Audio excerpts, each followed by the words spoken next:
Hey, Nurgle's Rot. Hey, Byron. It just restarted the overlay. The first might still be there. Depending on the timing.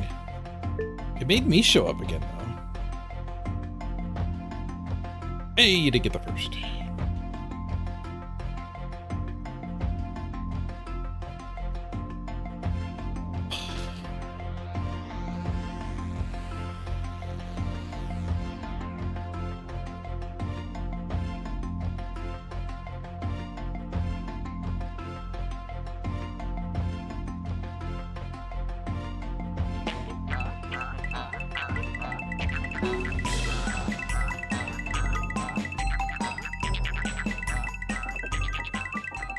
I see you found Elf Page I.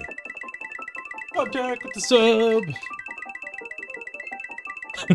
You see about Elf Page AI? I did. I did indeed. 21 months. Thank you so much, Top Deck.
Ba, ba, ba, ba, ba, ba.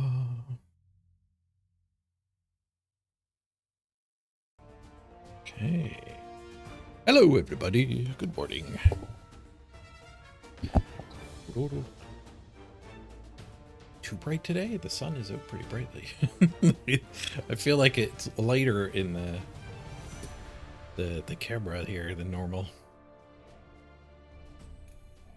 We're all queued up. We got a couple miss next games to keep our team value a little more reasonable, which might be the saving grace for playing Wood Elves with massive team value. We just chain miss next games all over the place. We'll never actually have our full team value. If two guys worth 100k not playing. Thrower and or triple random. A pretty good 100k.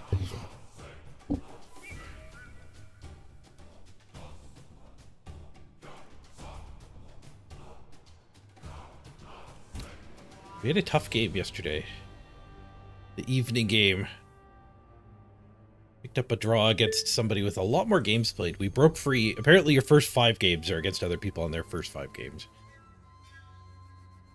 When we broke free of that, we ran into a considerably scary orc team for our 6th game. It was not their 6th game. It was their, like, 12th game. Still no perms on this team.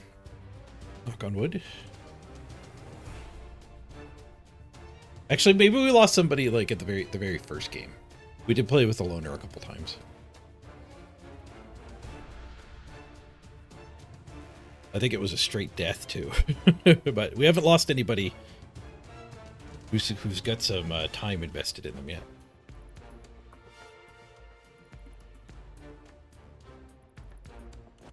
Server's is struggling a little. Find this guy's orc team to get. There's a better way to find it. Here?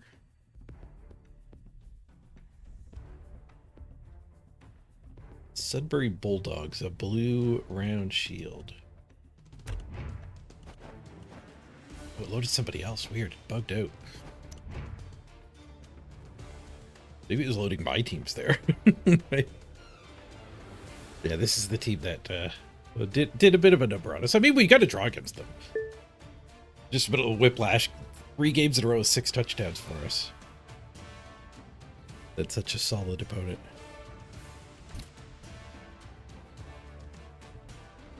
The games they did one after our game. 1, 2, 3, 4, 5, 6, 7, 9, 10, 11. Yeah. It was their 12th game and our 6th game. Which in general, like, it's, you know, like, me ballooning my team value is why that happened. Just annoying, we had to wait half an hour for the 5th game because our team value was high there, too. We had to find somebody else on their 5th game with reasonably high team value. And then, as soon as we cross that line, we get you're kind of screwed in the other direction. It's not like there's protection you get to benefit from, and sometimes your games take a while to find. Probably a pretty bad game design to just draw a line at 5 games played, rather than some sort of algorithm. Or just a free-for-all, like you just let it be.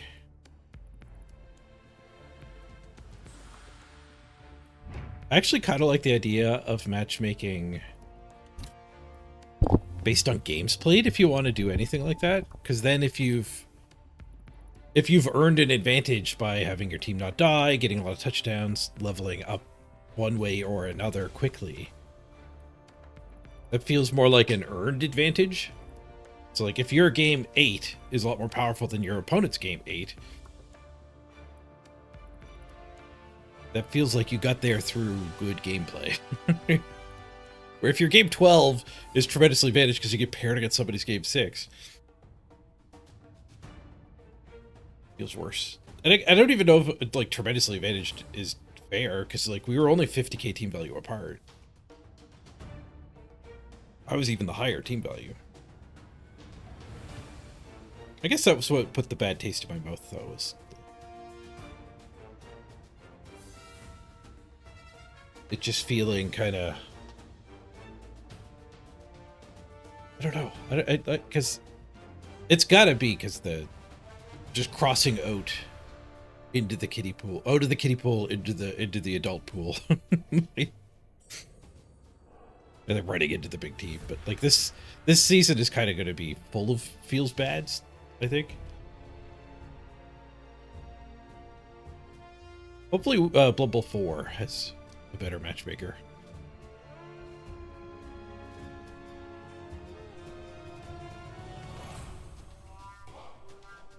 Blood Bowl's weird though. I don't know what a better matchmaker is, like the best matchmaker.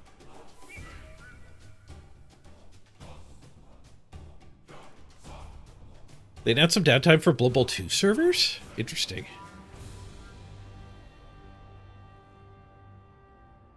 There's a bunch of people playing. It's been 3-ish tabs of games this whole week since I've been back.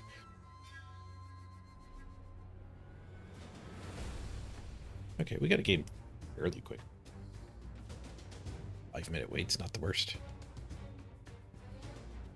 Actually, 5-minute wait. I think that the Blood Bowl 2 style might be the best matchmaker for like a lowish population game. When you queue up and it says next spin in 142 seconds, like, you know you have time to run to the bathroom or go get a drink or whatever, and then you come back and get your game. Like a known wait isn't as bad as a random wait.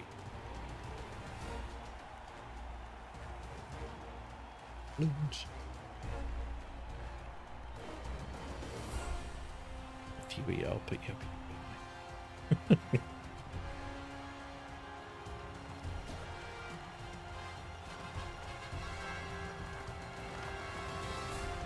Chaos with an ogre, interesting. Almost certainly gonna have a lot more games played than us. We do have a big team value advantage, 60k.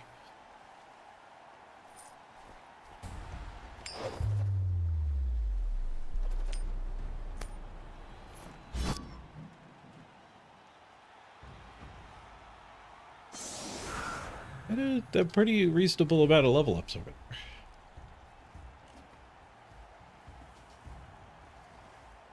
Did it go right past inducements? Maybe they didn't get 60k? We must be exactly the same. I can't see team value on this screen.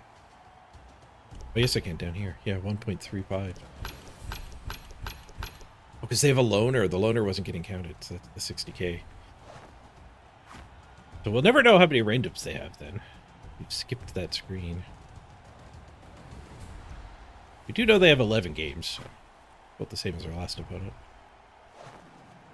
A bunch of block, a claw mighty blow. Only affects our tree. Holy bust. One guard. Sure hands, one dauntless. Presumably the dauntless is random.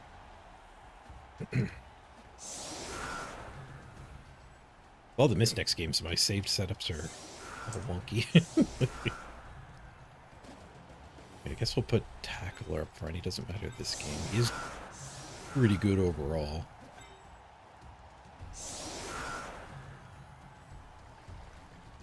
I guess we'll drop into an anchor. So we're hiding more players here. This does make it a fair bit worse for sneaking around and actually stealing his ball right away. It's no tackle. Yeah, I don't want to do this. I'll save it because we're here. I guess saving doesn't make sense because we'll only miss next games.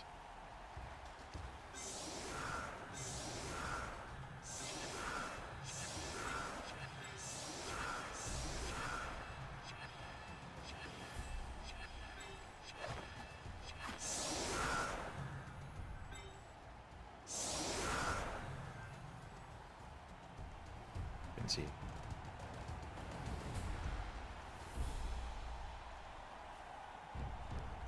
It's a sure hand, so yeah, I guess I'll let him go after the strip ball.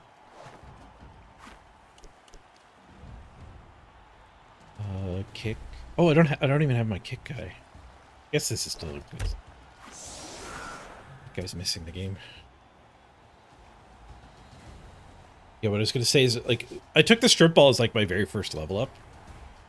But ballooning my team value means we're not playing against people who are early enough in development to not have a sure hands. So in ladder play, strip ball is maybe just a skip. Not even an early pick.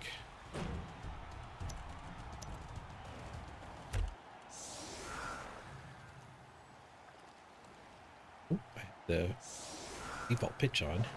Good thing I thought to press P. It also hides the weather on you, so you don't want to have that on by mistake.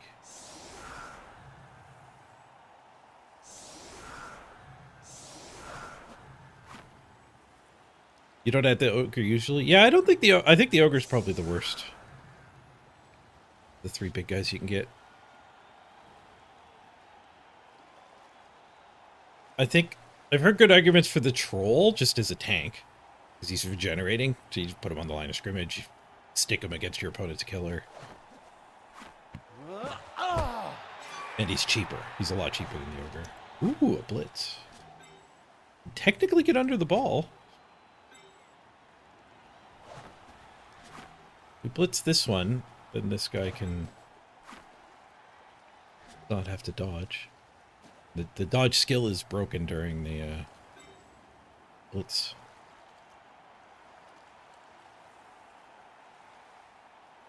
Guess we'll do that. I only get to move 4.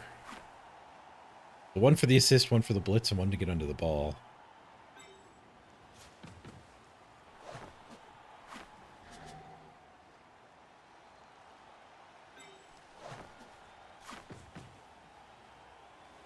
One's not blodge. I actually think I'd rather have this one.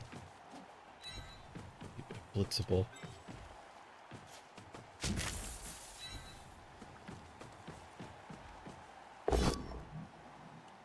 To push.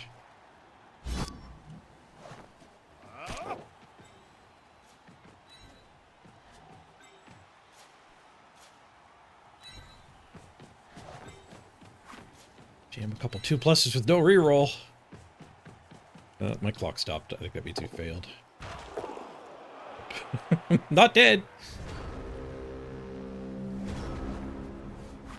Does that change in the new rules? I think you can use your rerolls again during blitzes, right? That'll be a welcome change.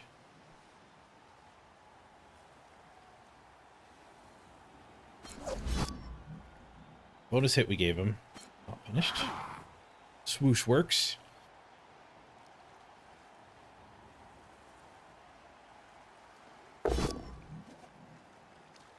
We still have some hope that he fails his pickup.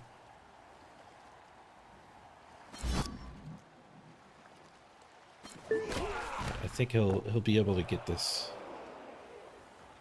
probably secured before the pickup and forward cage. It's our dodge guy. Stunned. Not dead.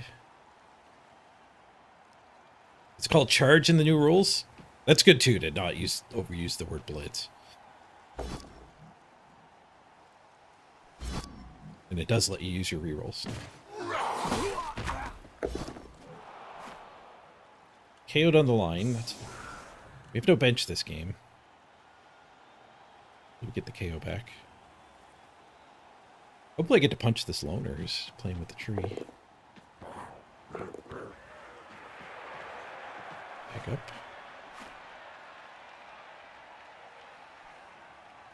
We build the cage.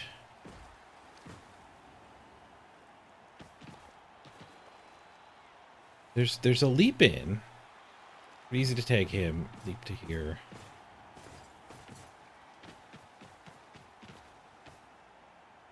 Which is what? -2, but we get +1, so it's only -1. So it's a 3+ to go one time. I assume we need to do that. Also a 2+ to tag that warrior. Did get away from the tree here. Type his guard. I want to type 2? I guess I want to type 2.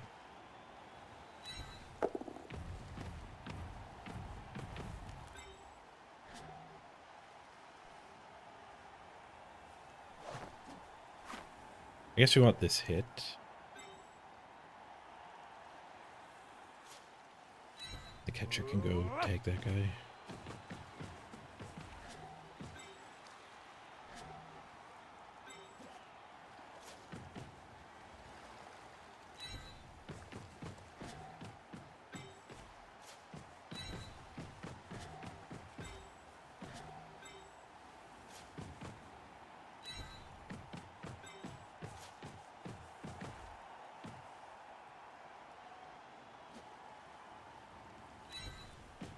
No recovery, though.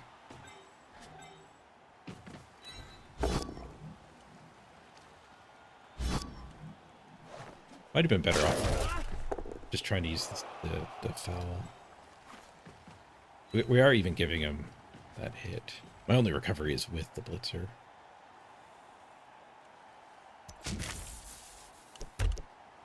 Pretty sure this is a 3+.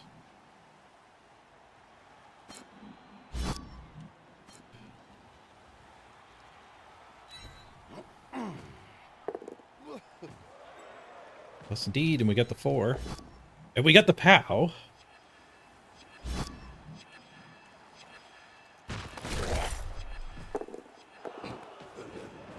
Oh, we got the ball.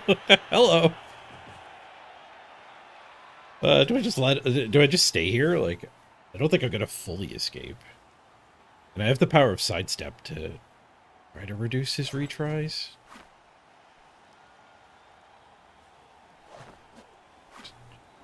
Grab every... Okay, we pop dodge, so I'll stop here. Oh, I can get to there with 4+. 2+. I think staying here is probably better. Maybe not. Depends how well he plays this, I guess. If he screws up and moves too many things before punching, it lets me sidestep somewhere into the open. I think this is better, but...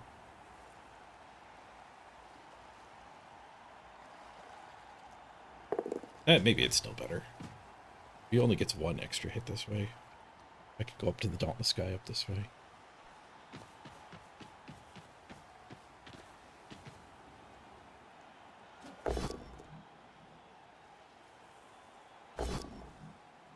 Ooh, what a 9. Nice. We'll retry that way.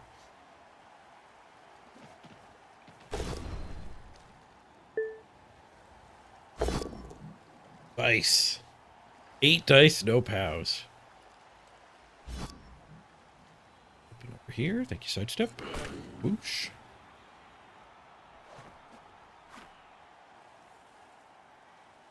Maybe I needed to leap at the orc player more. That's why we didn't win that game. I think this, like 7 games. I think that might be the first time I leaped at a cage. I don't know if the orc ever left a wide cage like that. Or plussing into a normal cage is maybe worth doing over and over and over until it works. One dice the tree down. He had an extra guy. He could have died that.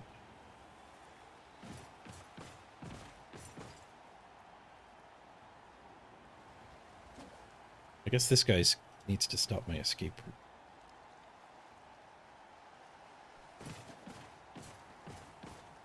It'd be a tough escape. Maybe blitz that one, try to get out this way. 2 tackle zones. We have sidestep, so if I can set up a chain push somewhere, it'd be really strong.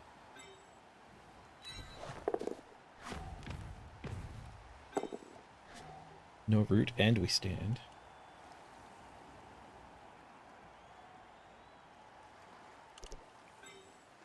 Maybe coming back this way is what we want to try to do. Yeah, if I blitz this guy, then it's 3+ to here. That seems pretty good. There's plenty around here to protect with, I assume.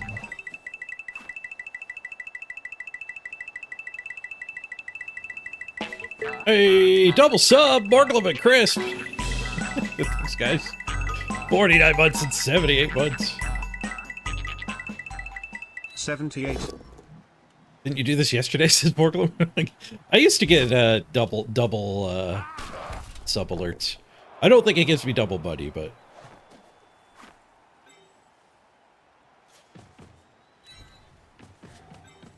I used to get that from my brother all the time.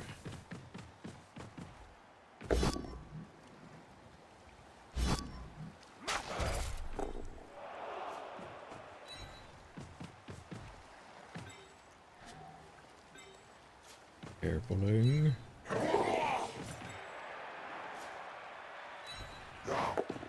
There's a based cage. I could go farther back. Then that guy could dodge after me. Going...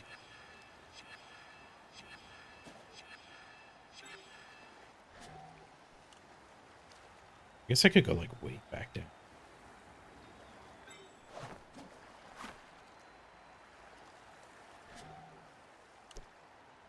As red dial fail.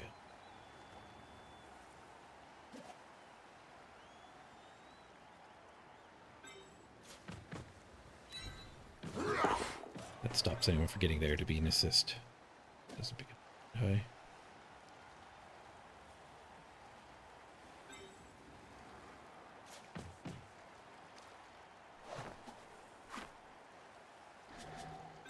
So I think I want a scoring threat. 12, 11, 10, 9, 8, 7. This guy can take that. I don't want to reroll. Which I might get surfed. I did think about dodging the catcher first, even though it was harder overall. Like, if I'm not willing to reroll, this is easier. This is more likely to work. Guess I should have dodged him. This takes the POW.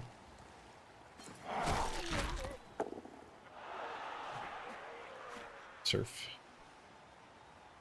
No armor break.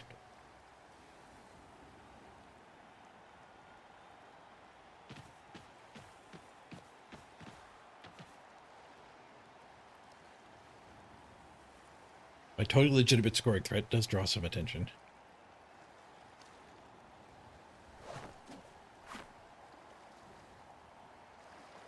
I gotta get out of the playing against orc mindset too.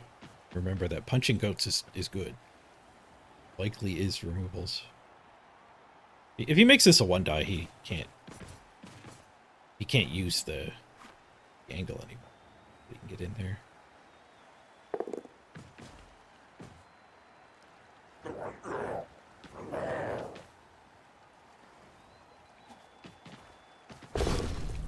Oh, claw the tree. Uh-oh. Not like this, Nurgle's right. It's through the armor. He's having a awful lot of fun over there.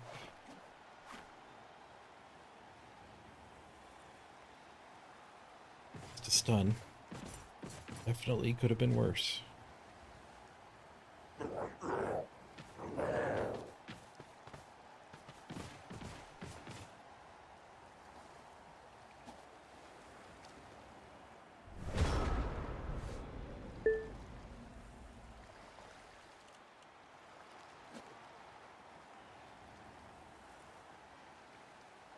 Blitz this guy, we can free this one to foul something.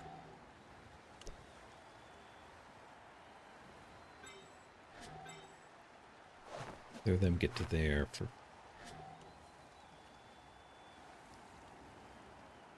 I guess we could dodge this to here. Blitz this. Stand here with the ball, punch this.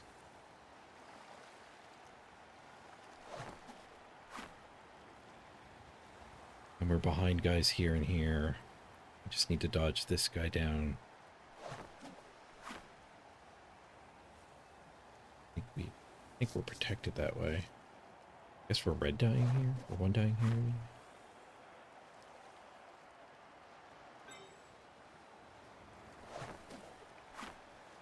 Not too much work to get the catcher there. We get through him some other way. The double stun, I feel quite short on players.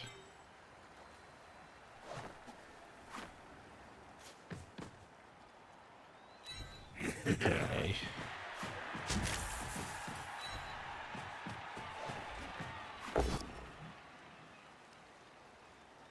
This angling leaves me no assists for that foul. I think we end up fouling this one.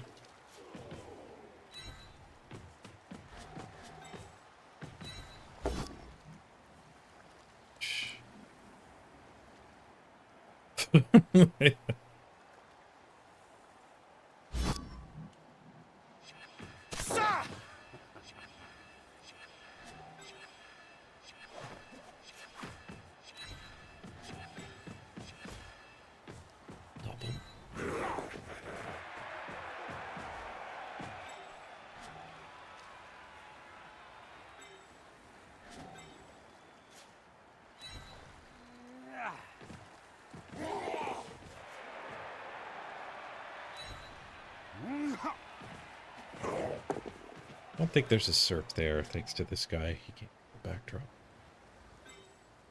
Die with pro! Fine. I'll one die again. Nope. 2 of the pro. Will not one die again.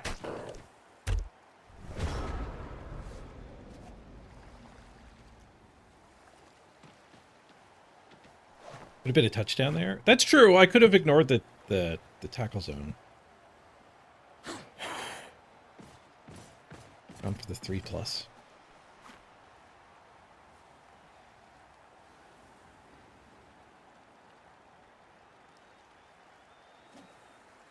$78. Holy crap, Crisp.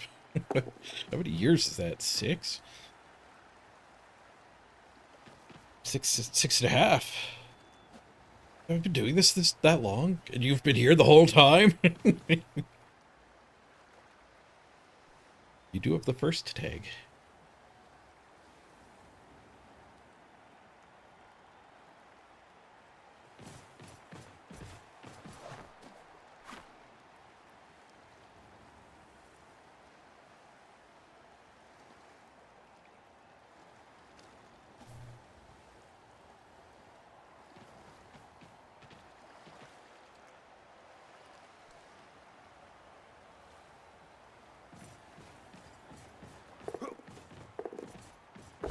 Order cut.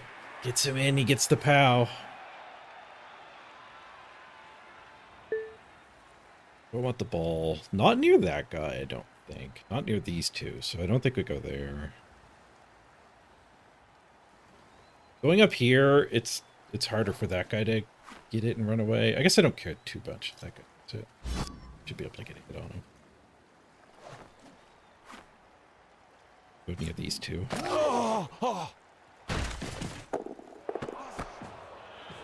Goes through the direction I didn't want it to go. Got the stun, so my strip ball's turned off. Not even a 6-0 yet. Not this game, no. The 6-0s might have been a feature of playing against teams that don't have any skills yet. I'll also play against people who are pretty rough around the edges. People still learning about cages and 2-die hits. Maybe just playing like at the higher games played count is self-correcting for that.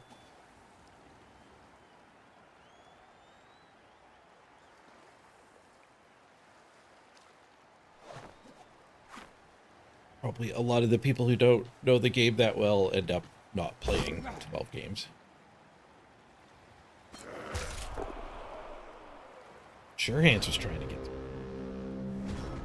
Didn't spend a reroll there. Let the dodge fail.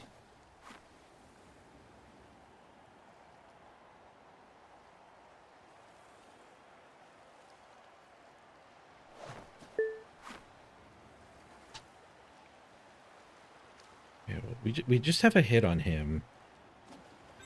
But we'd like to say we don't need to foul. We could just hit it with this guy and then a push is good enough.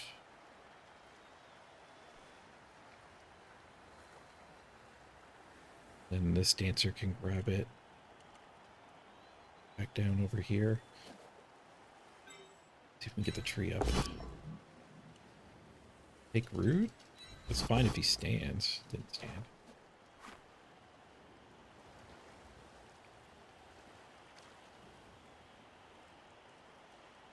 We still have... I've got no use for the blitz yet. So we could actually use dodge and use the block blitz, and then there's more loose players.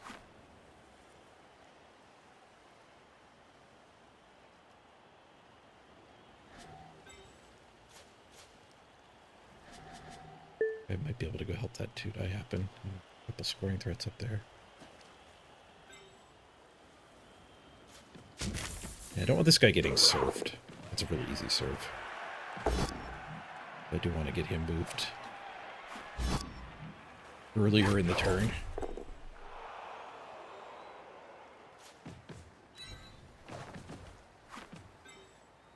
I'd actually foul him. Or the sure hand.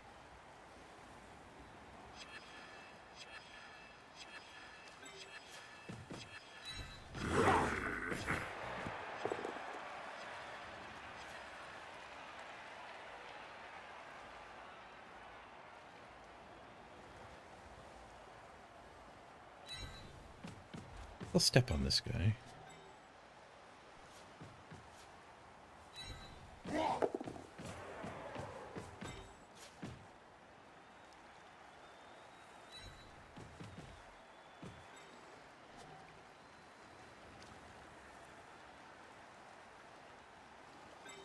There's a lot of dice getting rolled for that 2-die. I think I do it before the foul.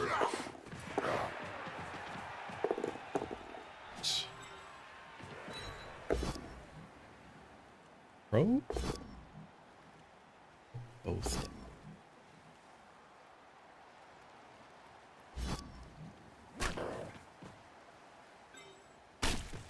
Stomp.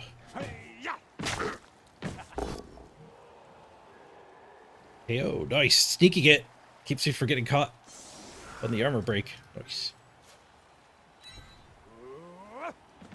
Alright. One beast man gone.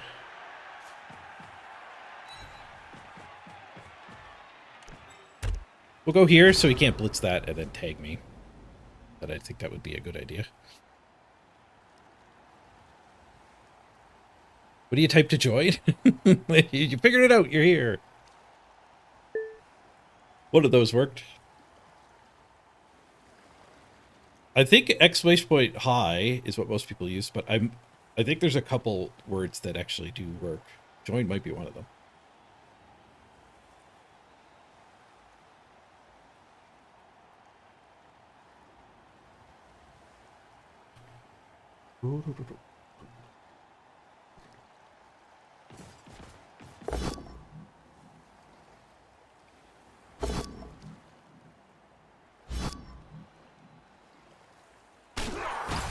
You're a blue balloon. You can customize the balloon. If you look down below the stream in the doobly-doo down there, there's some instructions on picking the graphics on your balloon.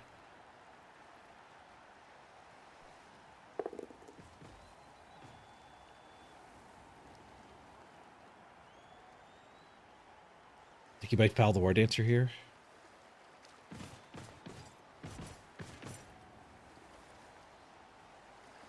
Go for it to do it with the goat.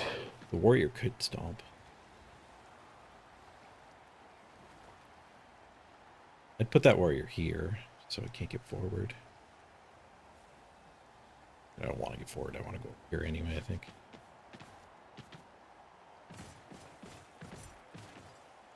Doesn't need a base with it.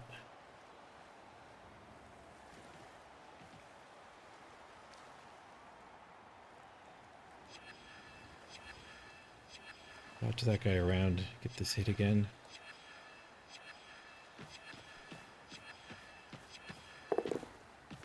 Does do the go for it foul. Stunned and knockout. That means that war dancer is going to be there for the same foul again next turn.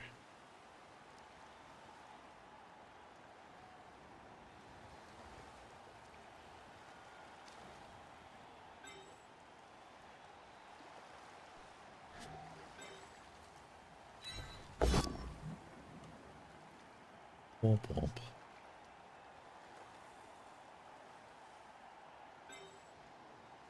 Maybe Wood Elves would be better off without the tree.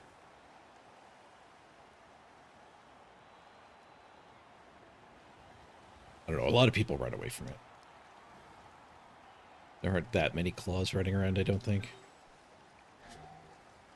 I need 2 assists to blitz that guy. Is kind of the only blitz I can do. I guess I could blitz with this guy. So we could dodge the catcher there, blitz here, and then just be further away. We have a better formation. Next turn, we'd be able to dodge this guy to get the catcher free and then give him the ball. The problem with blitzing this guy is it puts, like, my cage here. Or I could just run all the way to here. I guess I need to stay behind this guy.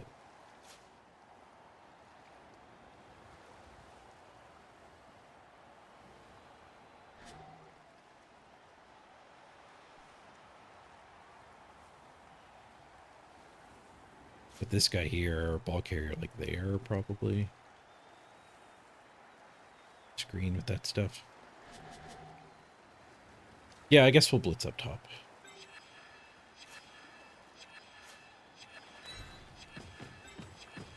One, 2, 3, 4, 5, 6. He's shown a willingness to cut the corner. 1, 6. Go for it. Go.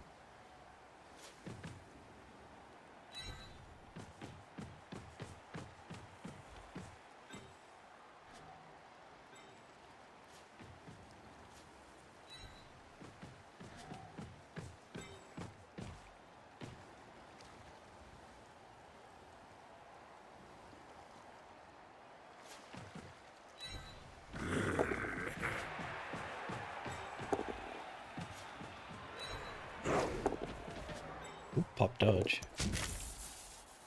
You dodge skill? Full skulls. 3 rerolls. I'll spend a full reroll instead of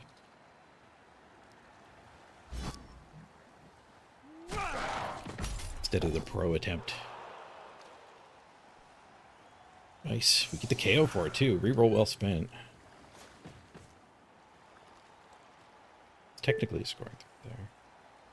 It's easier to mark from below. I'm going to go up here.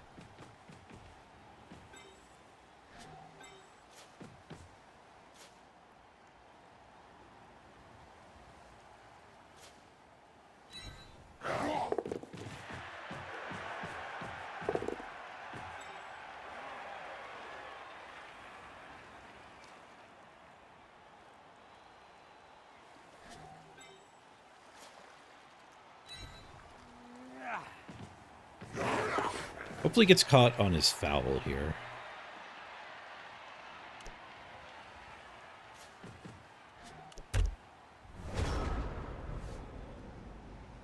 And then this stuff doesn't get to regroup. Because of that risk, he might not even do that. Might not even foul again.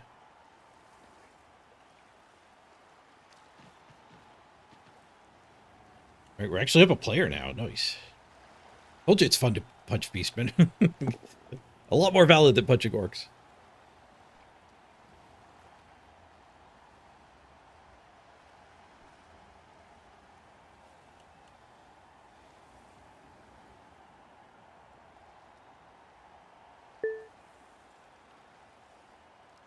Oh, this guy could double 3+. Cut both corners and actually hit the ball.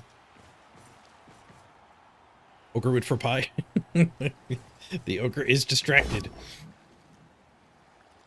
Eating a delicious pie. Sometimes you smash, sometimes you pie.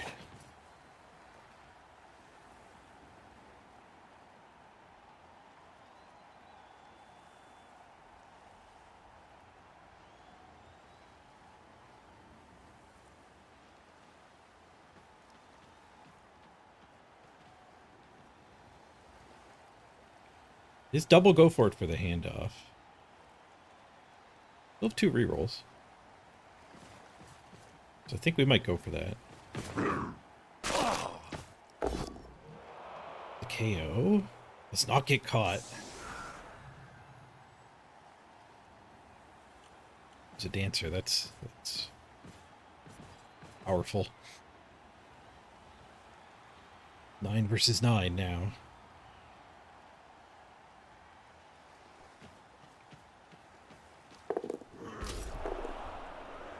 Doesn't go for it, and he's out of rerolls.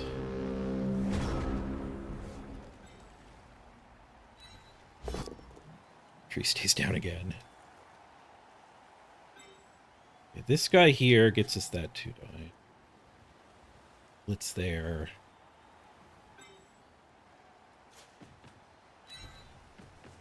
Let's see if we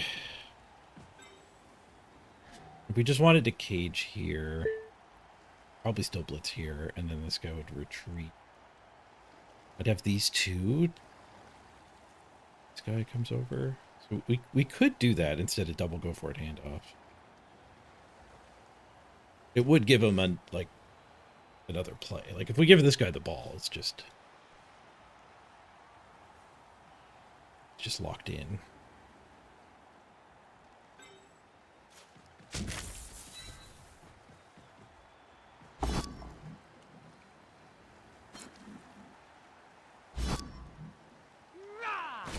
Ooh, feisty. Another armor break up here. Deadbeak's kicking some butt.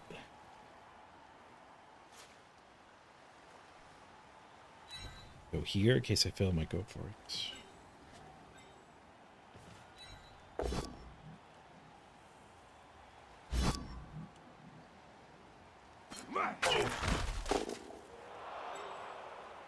Do get this guy free with a 2 die hit.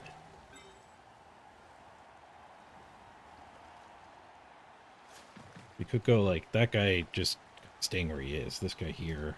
This guy down here. Screen. It's actually pretty solid.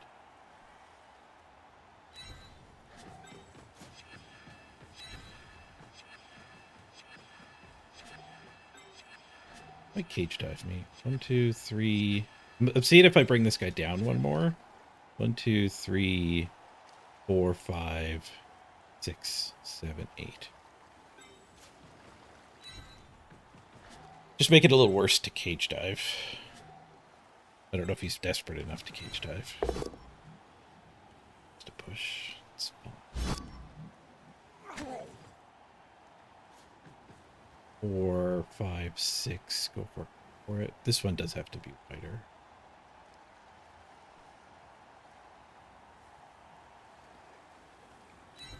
Step on it with this one.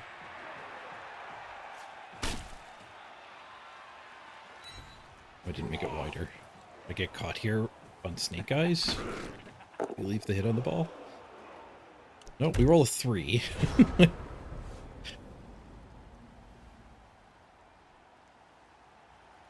think I can't reach. I didn't actually count it. It's only fine because the dirty player is still standing there. But the catcher should have been there. Dirty player should have been palling.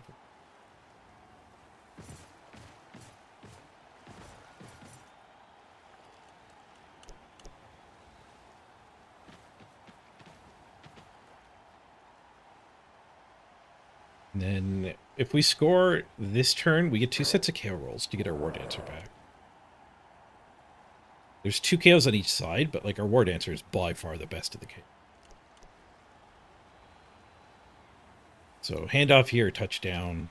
It's good for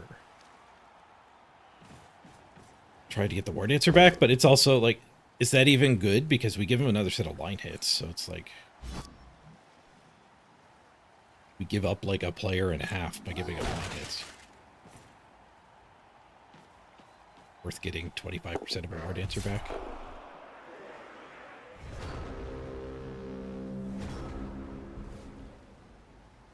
I do want to score on the new catcher. There's that.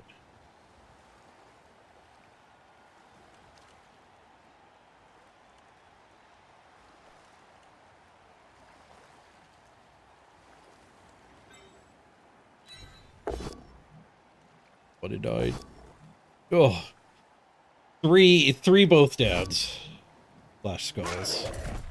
Luckily not a 4th.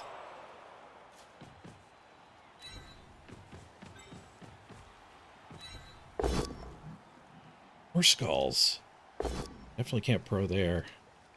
3 skulls and a push. Go for that push.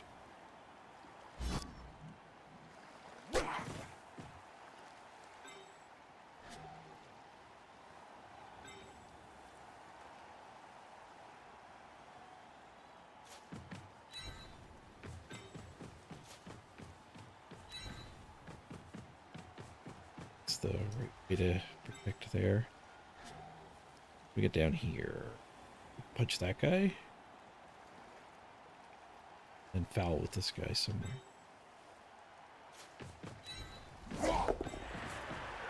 Dodge, nice.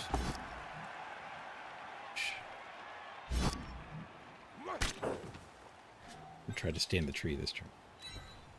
Hey, he got up on turn 7. Great.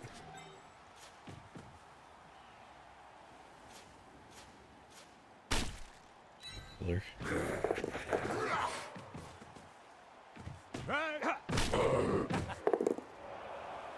Stunned it again.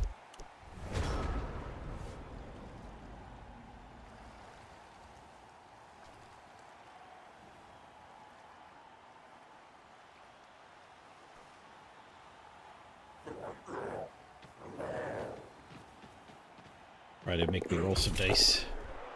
Oh, stuns himself failing or go for it. Okay, I don't have a reroll. Probably means I shouldn't blitz anything. Let's just jam the ball in.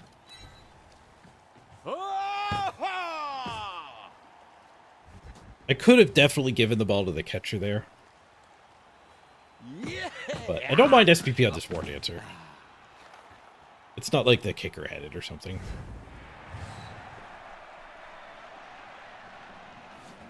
We could get Mighty Blow on this War Dancer. War Dancer. Get all his KOs back. I got one of mine back. The answer stayed out. Guess we should have scored last turn. But that's a stolen touchdown. We're up a touchdown after their half. Down 1 player. Even if it's a War Dancer, that seems pretty good.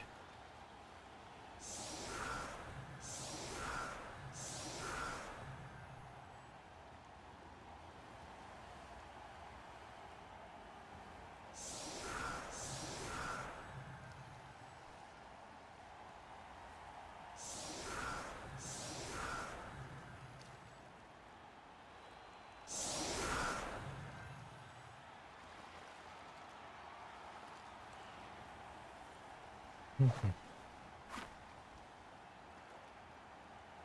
we'll just pick up on the new catcher. Not the most sturdy, but ideally the opponent doesn't get to reach him anyway.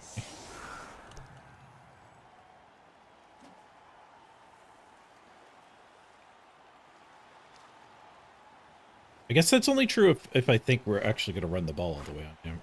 It's more likely he gets used as a receiver. This opponent really harassed the receivers, though. It is probably more likely we just eventually get enough advantage to be able to run it in.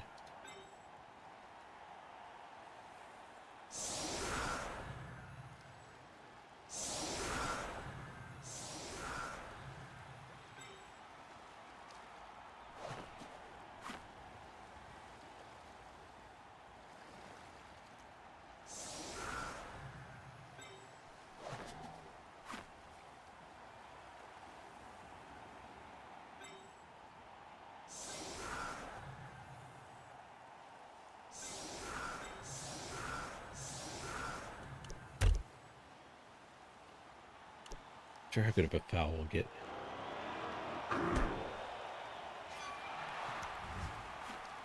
Cheering fans, draw! The cheerleader. No, that's the freebie cheerleader, I think.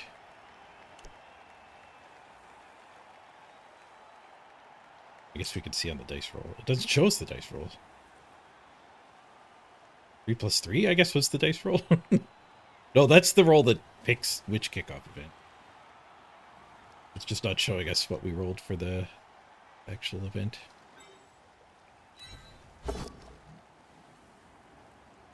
Whoosh.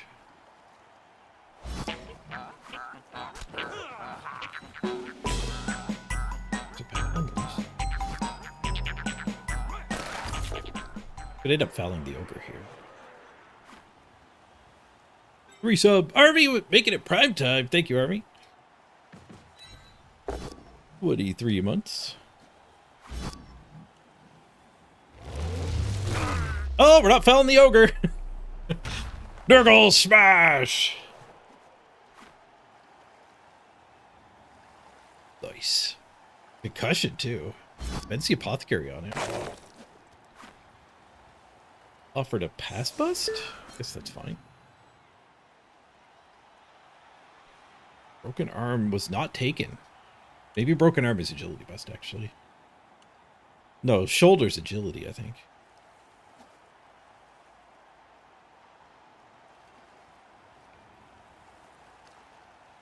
Guess we could foul the loner.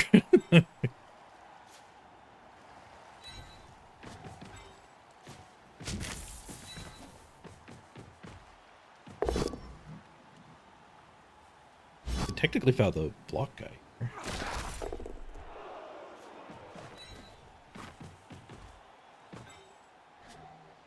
We want assist and my dirty player be based.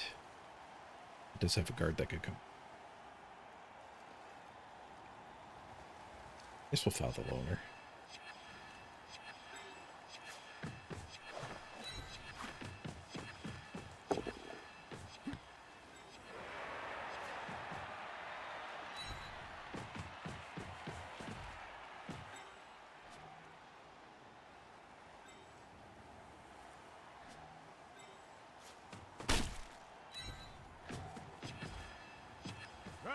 Uh-oh. Load a time bank.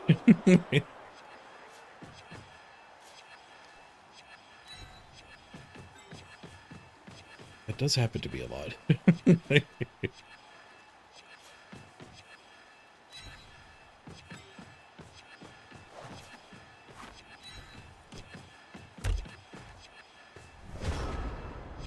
Especially when I get to keep my whole team. Ah, oh, stupid stress timer. Leo.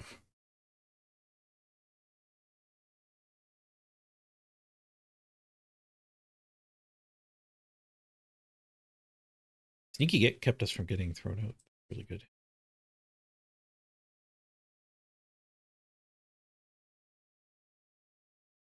Broken arm is -1 to passing. Yeah, there's no throw teammate. That ogre. That's way better than a concussion.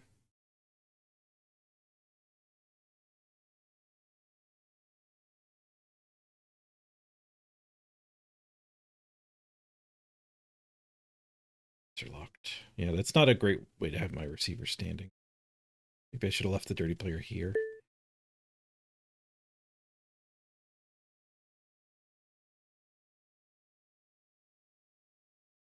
We need more chaotic flings. Mutating stunties. I guess that's Underworld. We have that. Dauntless! 4+ Dauntless. Down we go.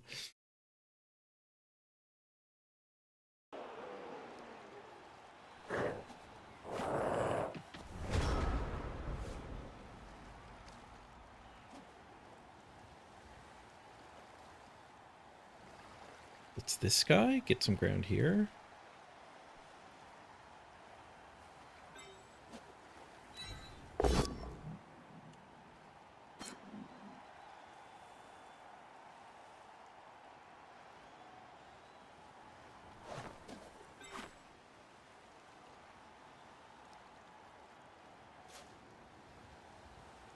Guess that's the play.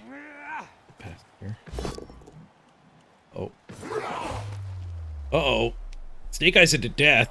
First action. That's bad. That is bad for so many reasons. A random tackle, too. Medic! Don't die on us! Not dead! Captain Kickass stays on the team, but... First action turnovers. They're going to be scary.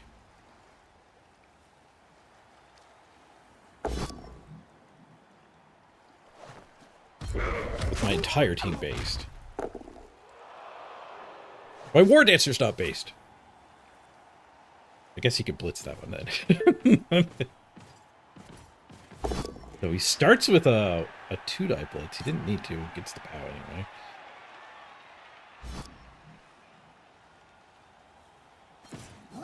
Where's the ball hidden? AO2. So did the open for them. Rough. Tough to beat elves that don't fail, but man, it sucks when you snake your first action.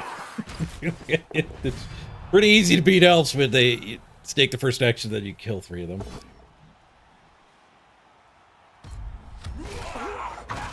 He's not done either. Just done. I don't know why he blitzed with that guy. I think it was a go for it too. Could have just swung with this guy. 3-died it even. He didn't base the... He didn't base the War Dancer to get the 3-die with that one.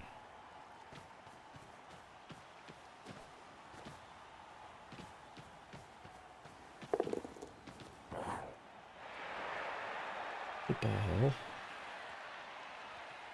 Kind of a cage. A based cage.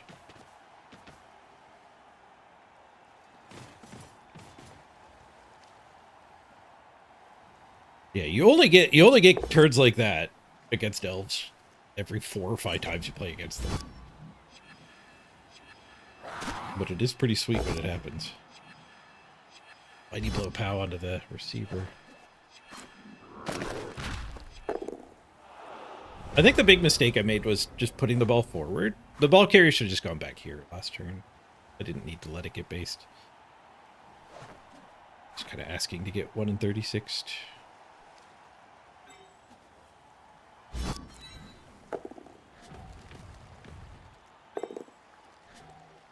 So if I red die this and push him back, it's still kind of an ugly way out. 3+, 2+. It's a red dice too.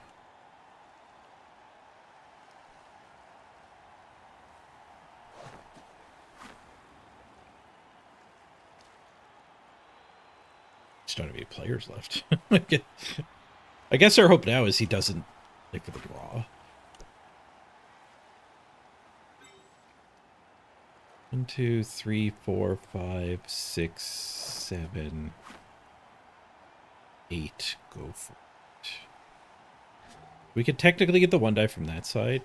I need this guy to base there. The red die push isn't good enough on the red die. That sequence. I'd have to pow him, follow up, and take that. So instead, I could just dodge this guy and then do the 4+ dodge. Helpful in any way? Okay, so 1 dying here. Okay, yeah, let's do that. Another 1. 3 1s in a row. Cost a reroll. You get to keep playing this turn. Just a push. Doesn't work for what I was hoping for. We pro it. Okay, well, we can red dye this.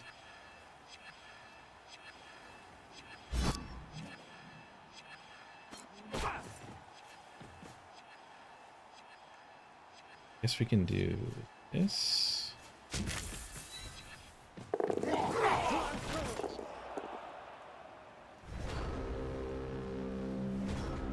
We didn't have much time left to actually react to getting the ball, but only had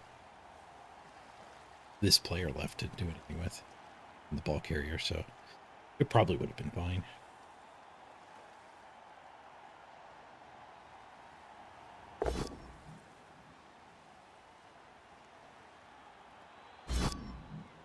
Doesn't take the retry. Wants to build a cage. I don't know if he needed to build a cage.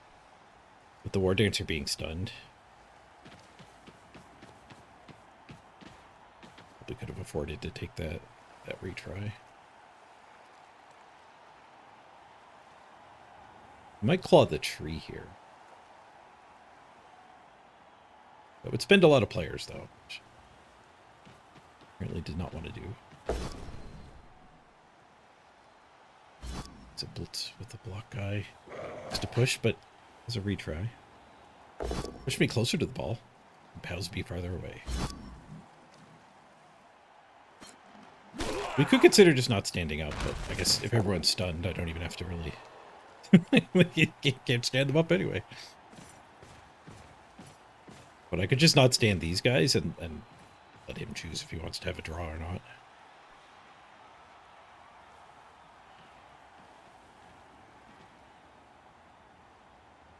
Probably take the draw. And we won't lose anybody else. Because there's a foul to turn.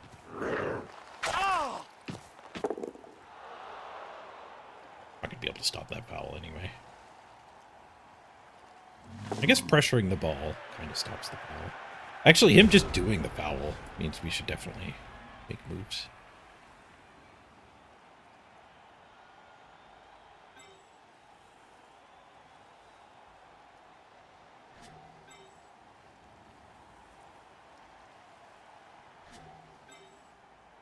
Okay, if this guy goes backwards, he can't reach anymore. 1, 2, 3, 4, 7. So the only hit on the ball is 4+.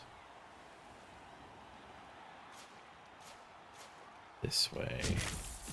11%. That's not bad.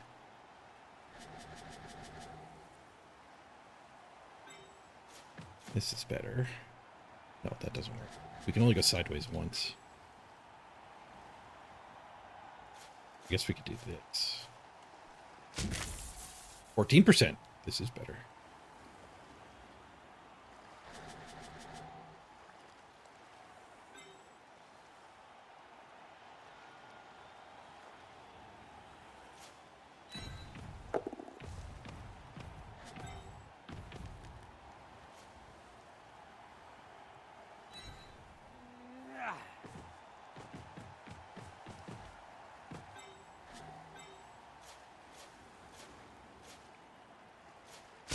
Might even go out of bounds. Pick it up on that one. Bro worked. Holy crap, he's through the gauntlet. He gets there and he gets a pow. We still have the reroll too. Holy crap. What a play. Twitch, clip that. Okay.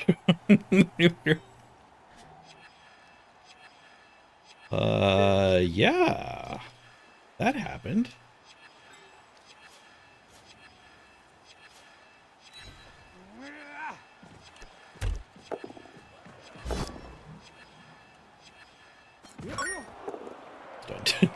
I think a lot of self-stuns. And a self-death. Got better, but he did die. The elf back. I wonder if the voice command worked. Apparently, Twitch added. You could just say that, and it makes a clip. That's the first time I've tried to use it. Oh yeah, no, it does say clip created with voice command.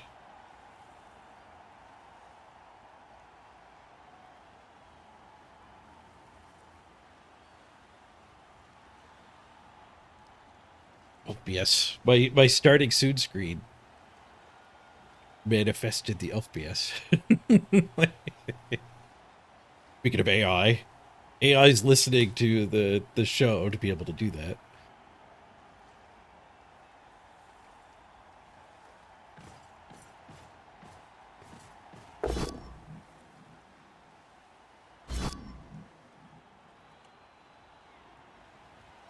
So stand firm. We just get to stand up next to more things. Not gonna pop the tree. Rather he foul the tree than the war dancer.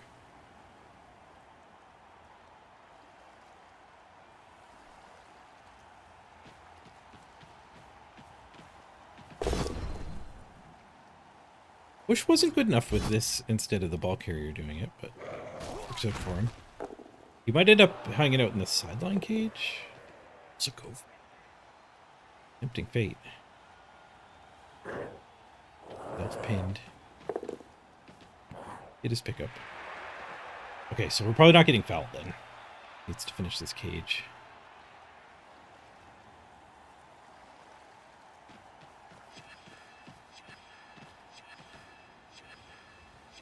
This guy could go for the cage dive red die.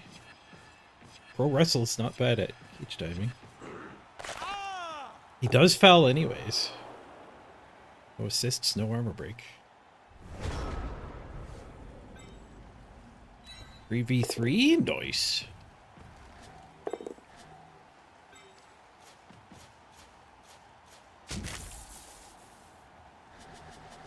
Oh, one die. We could dance our way into...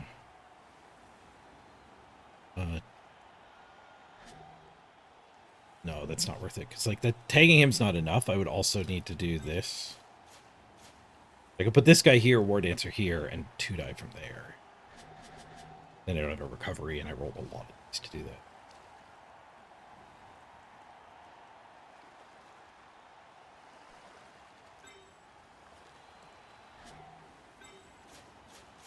We could do it with the pro. Then try to recover on that one.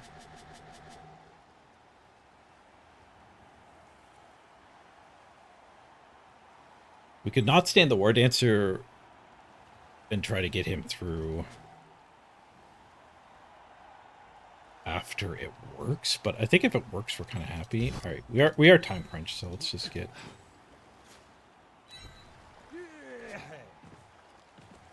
I guess we'll use dodge instead of... This run is a lot worse. 43%. 39%. I don't know how that percentage calculates all the reroll skills.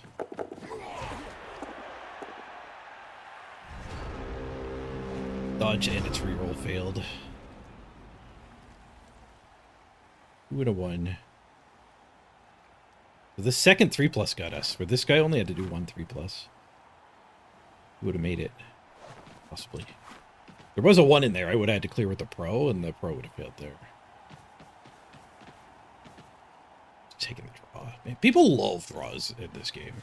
We stay undefeated. And I get to keep trying to harass him. Tree v3 is actually kind of strong. They get all 3+ away, so... Also works. We probably spends these to punch the War Dancer. He has his blitz too. I love his killers stuck on sideline duty here.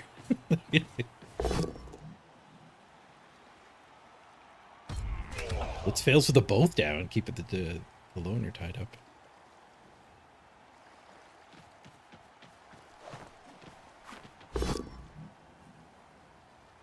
It's a POW. Didn't go after the War Dancer.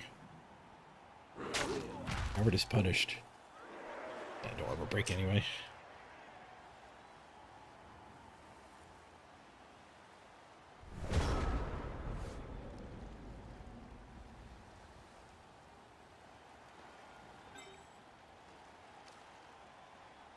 H-dive here, but it's red dice. Can't get anybody. Take the Dauntless guy. Guard here.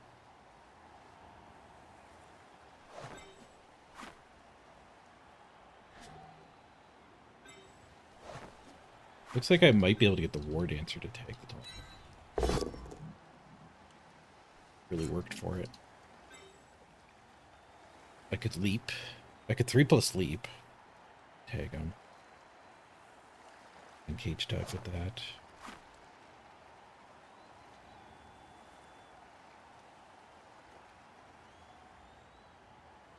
Yeah, let's do that. Just want to stand some stuff.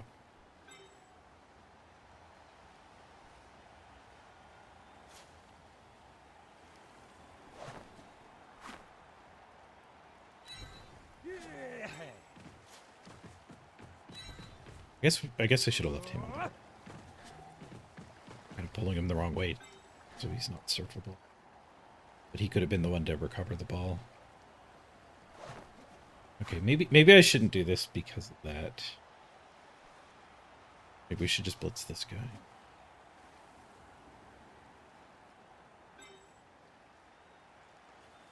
We'll play it next turn. Also the clock. I need to, if I'm going to go after the ball, I need some time to think about what happens when I succeed. I don't have that.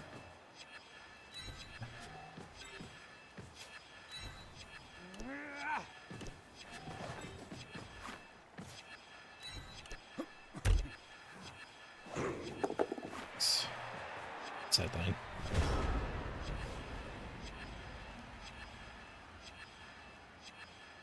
You still have a reroll. 2 turns to cage dive him.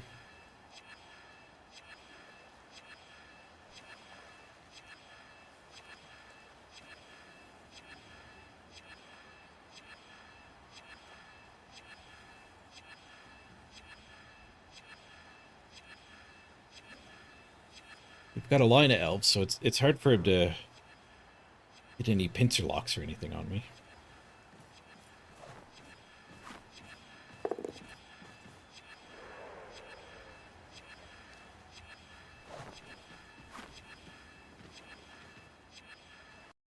Sorry about the stress turn.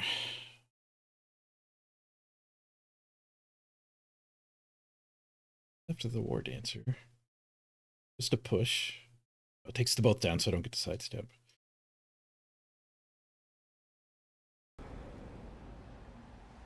Okay, yeah, this turn is much better.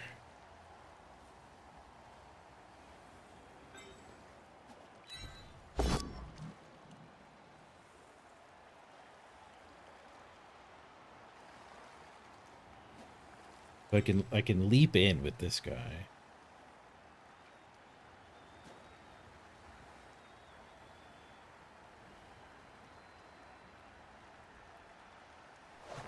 Or I could dodge in. This guy.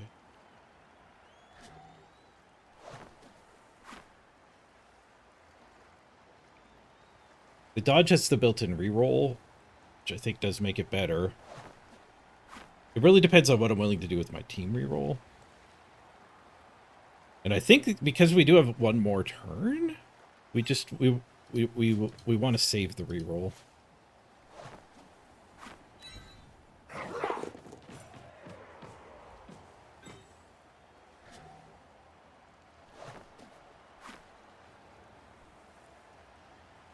Wondering if I want to dodge some more stuff to base this cage. The next turn's even better. I don't think I do. We don't have a ton of time. Whoa, we got in there! 3 and then a 6. All right, that's my reroll. We're in. Just a push. Dang it. Fortunate.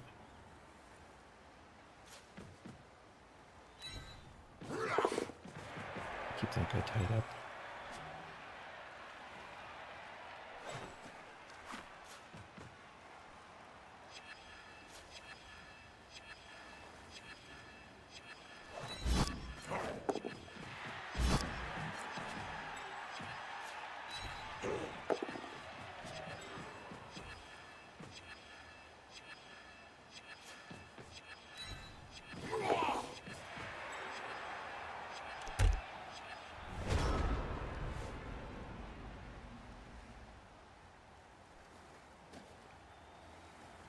I don't know how good that stuff I did at the end was.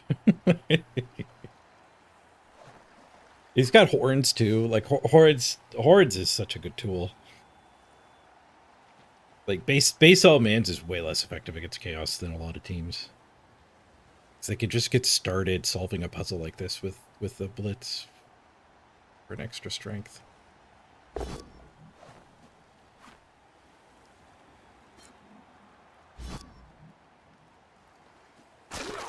What we might accomplish with all the basing is making it so that he can't cage and he scores, and then we get a 1 turn.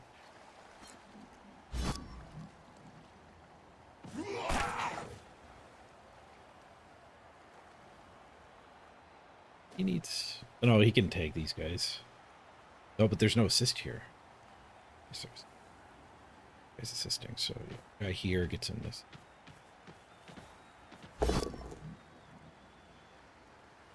Block, he does, but I've wrestled. Takes the push.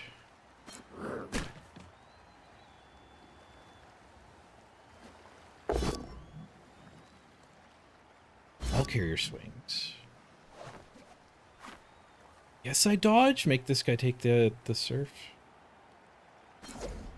He has to follow up here to give an assist too, which will expose him a little bit more. Stays back with his guard. Yeah, this is a bit of a mess.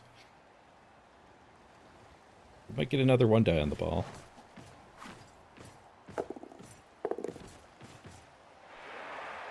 What dice to get to there? I don't know who was going to go in that angle. I guess the War Dancer could go in any angle. Just a 1 die serve. No, not even, because he didn't follow up. It's a red die serve. Oh, he hadn't used the blitz yet, so that does get it to the 1 die. Ben's a reroll. He still has 2 rerolls, though. He's played a pretty perfect game until now. Base-wise. First reroll used on turn 15. Red gets a KO. Not dead. KO is okay.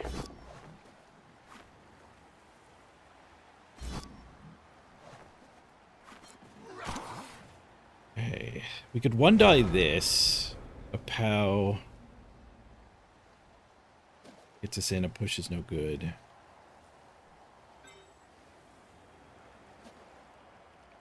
Leap to here. Don't have a reroll though. We can bring this guy down, tag him. 2 die here. Follow up, tags him, and then we 1 die with the dirty player. I guess that's the...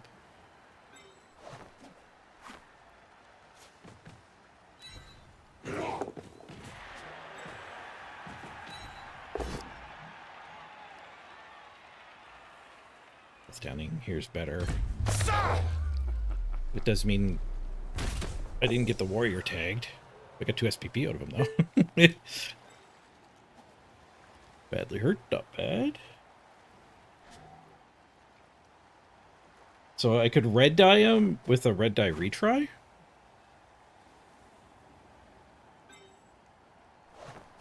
I could 3+3+2+ to get the warrior tagged.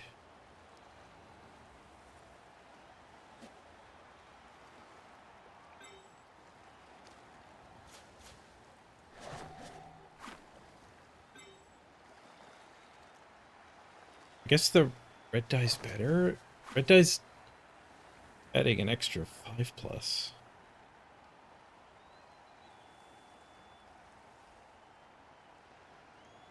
I do get the retry.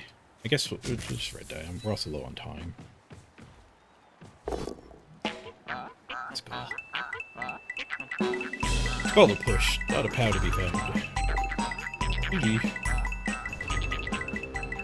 5 years.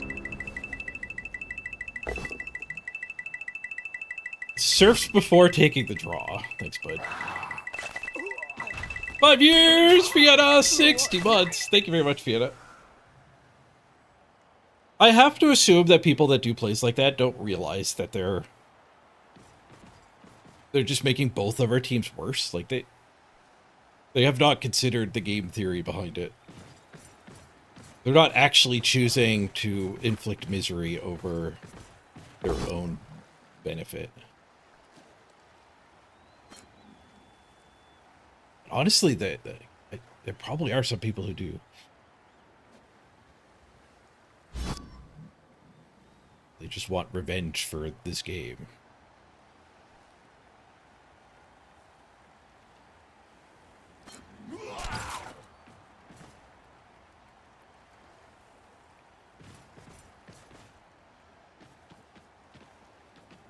Thank you so much, Fiona. Much appreciated. I'm getting some hungry. Took my first Ozempic yesterday. I didn't eat a lot last night, which I think is why my lunch hunger is hitting hard. Even though I do have Ozempic in me, I think what Ozempic mainly does is I can now go eat a smaller lunch. Doesn't mean I don't need to. I'm not going to crave a lunch. Like, I'll be able to have 1 grilled cheese instead of 2. It'd be just as full.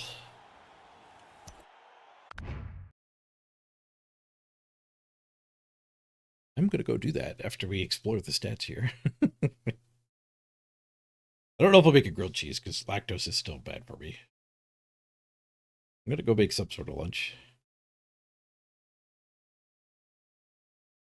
MVP to Festung. We don't want any more levels on it. Armor up.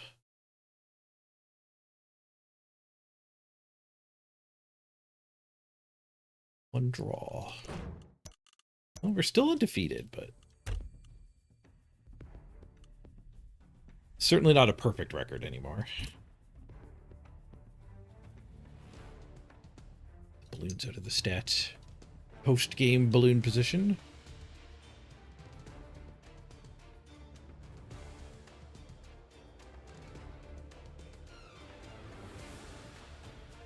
Blocked us 39 to 27. Good for them, I think. We did get 11 SPP still. 2 on the tree. 5 on the War Dancer, an injury and a touchdown. I guess those 4 are kind of wasted, though. We only got 7 good SPP.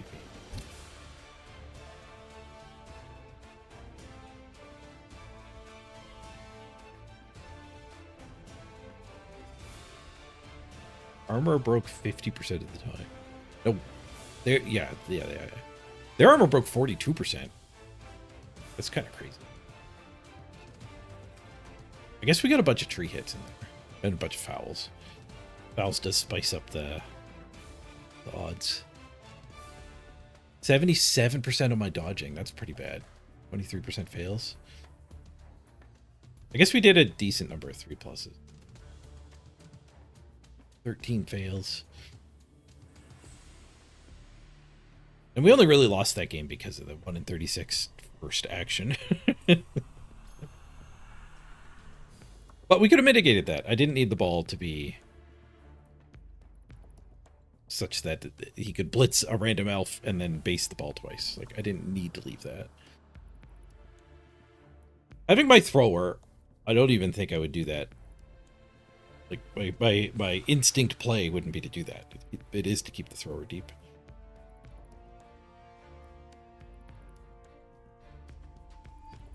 I failed 2 rushes. He failed 3. He did more.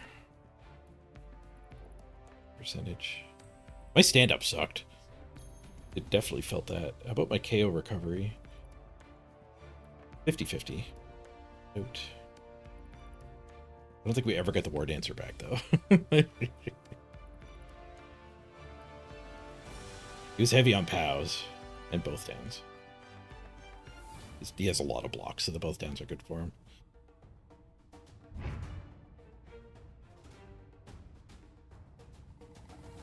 Yeah, I do find myself being a little frustrated. As soon as I got out of the kiddie pool, playing against people with twice as many games as me. So it's like quick development is not rewarded, it's punished. In this matchmaker, which playing a team like Wood Elves or Vampires, like an expensive team where you spend gold to get team value, does feel like a detriment. The opposite of that, like if you wanted to take advantage of this, would be randoming on a strength team, orcs or dwarves. Because like when you're randoming on dwarves and you're missing, it doesn't matter. You just get to keep playing against other 1.1 million teams.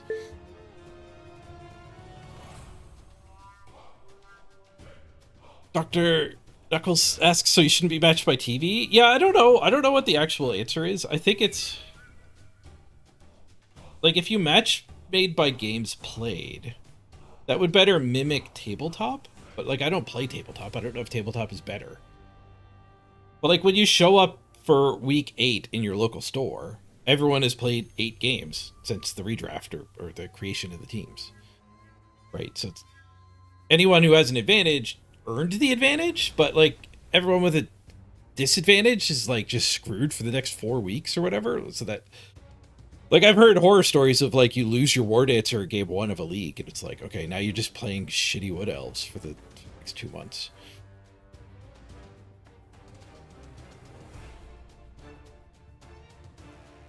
So like maybe there just shouldn't be matchmaking. Like,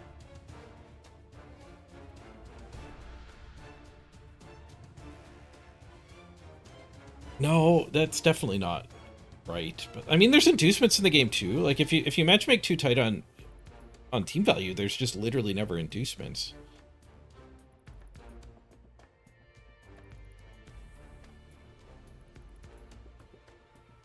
Once the new dwarf rules are put in, won't be worried about them anymore. Yeah, apparently the new dwarves suck. I mean, they lost block on their players. They lost strength access on their linos. Like, dwarves got gutted.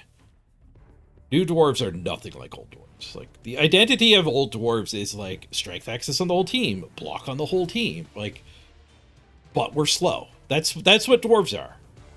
And they are still slow, but they lose block on the whole team. They lose strength access on the whole team. They gain a bunch of defensive. Dwarves are now like the we're tough to swing at team.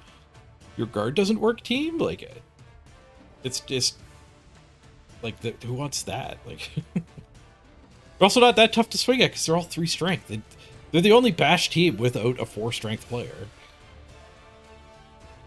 Like a 4th strength position.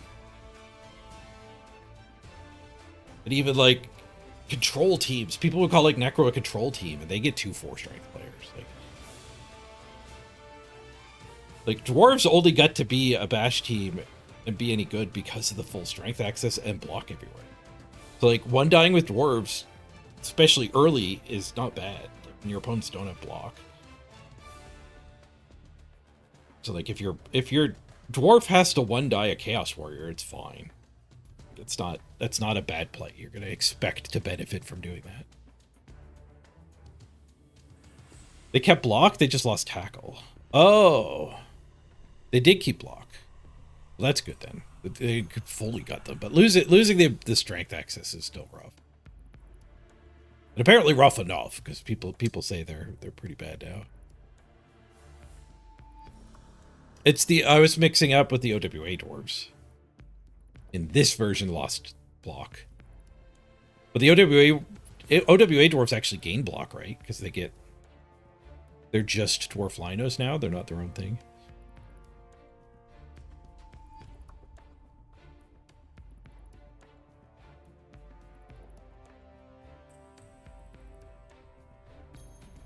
One of your dwarves has taunt. I don't know what taunt is. You taunted one of your opponent into your tree bed.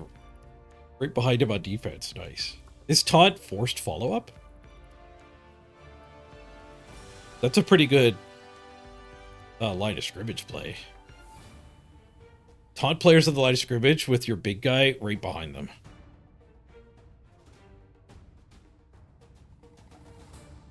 Wow, a lot of teams just don't punch that line of scrimmage. I think it's probably correct, like as Dark Elves, to just, okay, well, we just don't punch you.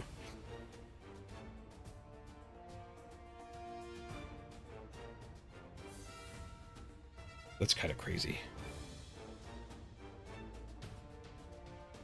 Biggins gain taunt?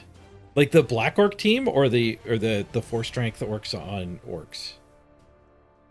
I guess Biggins is the new name for Black Orcs, so I've answered my own question. Do they only get 2 of them? Did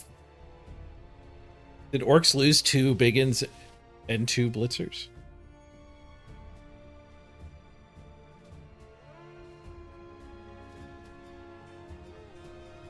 There's a helpful pop-up that tells you what taunt is. Get the Slay the Spire taunt. I could actually program that to get the pop-ups for new Blood Bowl. If I can find a database for it.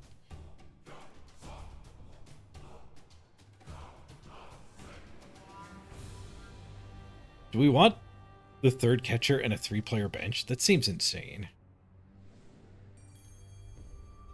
Break. Deal 20 damage, apply 5 vulnerable. What the heck? That must be a multiplayer card. I haven't seen that. I haven't played multiplayer. Oh, it might be like the Act 3 upgrade to your base card. It might be that. I don't play the Ironclad very much. The Biggins gain Mighty Blow and the Blitzers gain Breakdown. Okay, they don't get Taunt for free. It's just, it's a really good skill to teach them. Is Taunt Devious Tree or Strength Tree?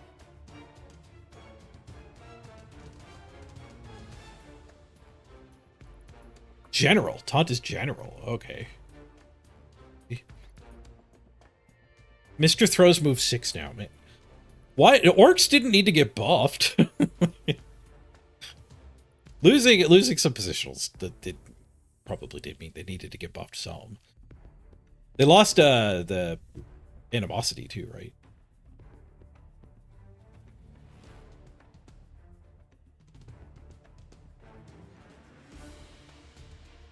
Wood Elves only get 2 catchers in the new rules. Might as well stick with that. I actually think maybe we are at a point where we're like hoarding the cash for a replacement War Dancer or whatever might be prudent, rather than buying a 3rd bench. And like, there's also like, I could buy Catcher and Fire a Lino, but I don't think I want to do that. And the catchers aren't great. Like, it's nice having catch and dodge and extra movement, but being down to strength really limits your plays. You don't want, I don't think you ever want 4 of them on the field. It just limits your options for blitzing so badly.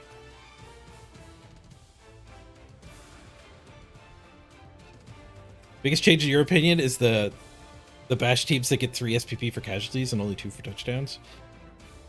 That is pretty significant. There's 4 or 5 teams that get that rule.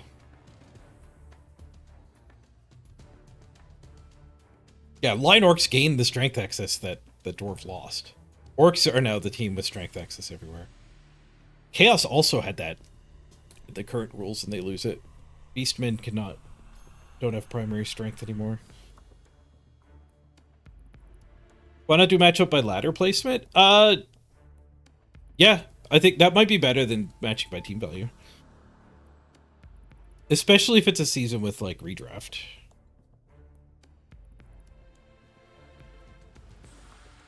It also kind of like the discussion of how the matchmaker should work is it's also like how do you want to frame it? Like, are we talking about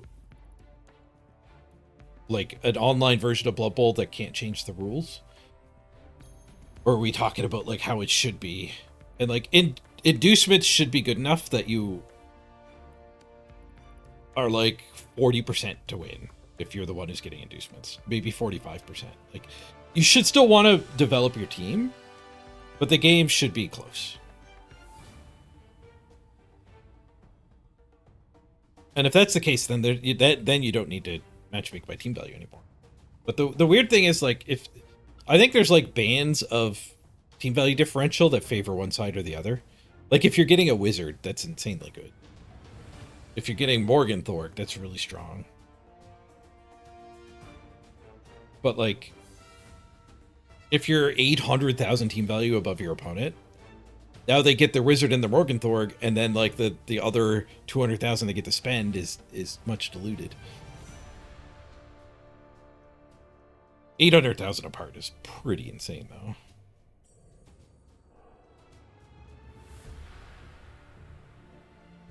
Match by ladder placement also has the advantage of having a little bit of games played in there.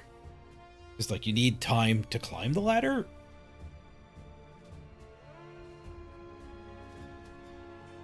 So, like, yeah, your first game could be against somebody on their 50th game, but if you're climbing the ladder, you're not going to play against anybody who's on their first game still.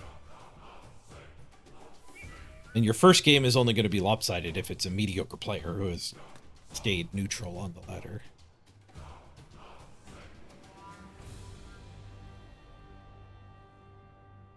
Maybe it should be like kind of like chess. Like black is worse than white in chess. Like going first in chess is really strong. So they just, like in tournaments and whatever, they just ensure you get your chance to be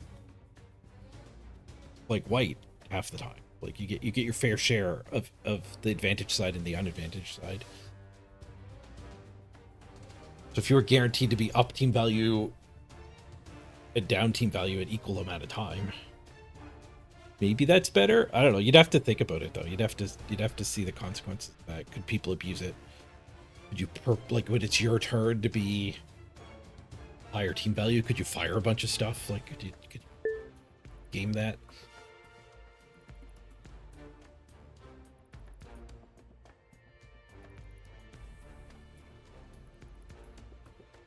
But I do think it is a negative though of the tight team value matchmaking, where if you lose a bunch of players on your team, it sucks emotionally. Like you never want to have a bunch of your players deleted. But strategically, like if you were in a competition to see who could do the best with one try with lizards on the ladder, but like you had a game where you lost your best two sources. Like when you go right into makeup mode, like it's not actually strategically bad for you, because you drop from playing against 1.6 million teams with like pretty much 2-3 levels everywhere, and then you drop right down to play against 1.3 million teams, where people have like 2 or 3 good players and a bunch of rookies. Hey, Side-Eyed Studios. Hope work's going well on the new version. We're all patiently waiting. Patient as we can be. But hopefully it'll be worth the wait.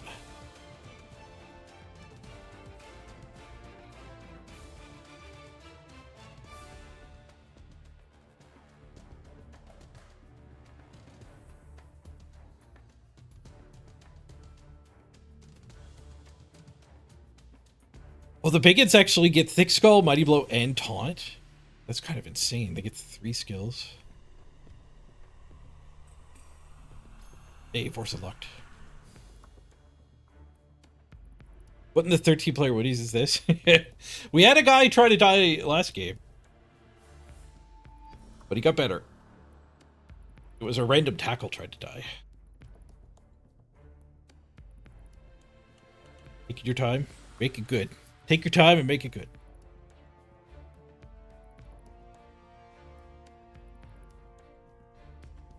Yeah, Warhammer Blood Bulwarks are going to be kind of sick.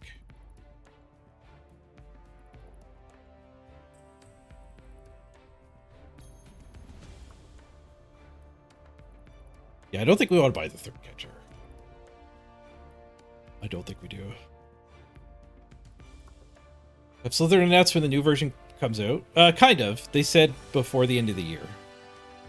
They said the demo will be out after summer, I think. And then the full new version will be before the end of the year. And they also said Worlds is going to run from like December to February, I think. Which the wording on that was a little like I don't know if they meant it's going to start within that time frame or it's going to fully run within that time frame. Because in the past, I believe Worlds has run where it's like I think there's 128 people get invited. So you have a week to schedule the game with your opponent each round. So like it will take 3 months. Okay, Sideout Studio is saying yes, correct. So I think my first guess was right, where Worlds will start in December, and Worlds is run on the new game. So they've got a very firm target of December, at least. Like if everything goes smoothly for them, maybe we get it sooner. Hopefully that's what they've actually targeted. Like hopefully the plan is like November 1st, but they're not going to say that because people always get pissed off when it slips.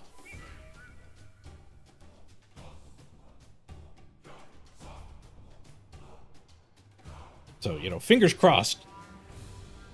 October, September, November. I don't think we'll get it October, September, but maybe it actually does come out in November. And maybe it doesn't come out till December.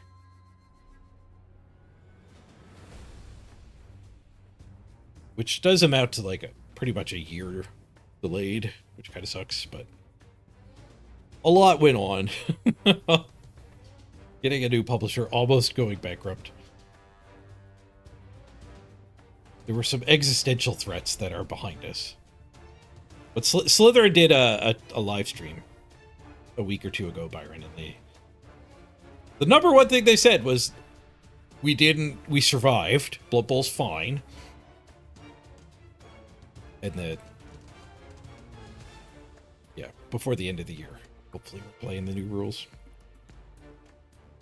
And I think this season is supposed to wrap up soon-ish, and there'll be another interim season. But I don't think they've said the exact date. They said like a month-ish from the live stream a week or two ago, so probably another 2 to 4 weeks in this season.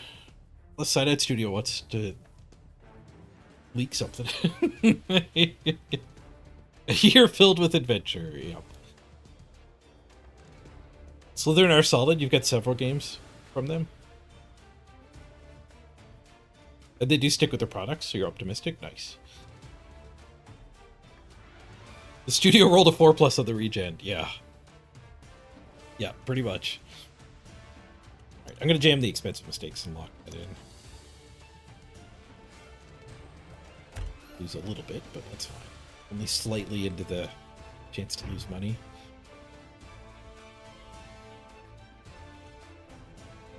I'm on course here to get the Blood Pass done.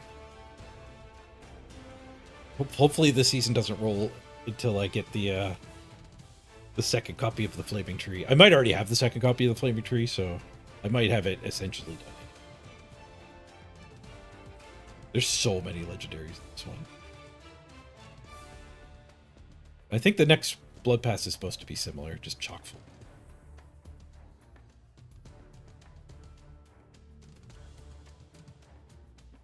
Well, they're also getting rid of this, apparently. The FOMO time runs out shop. Ooh, 10 Warpstone. They're moving away from that. When we get the patch with the new season, I guess there'll be there'll just be a regular shop where you can go buy whatever you want that they sell. Warg banner.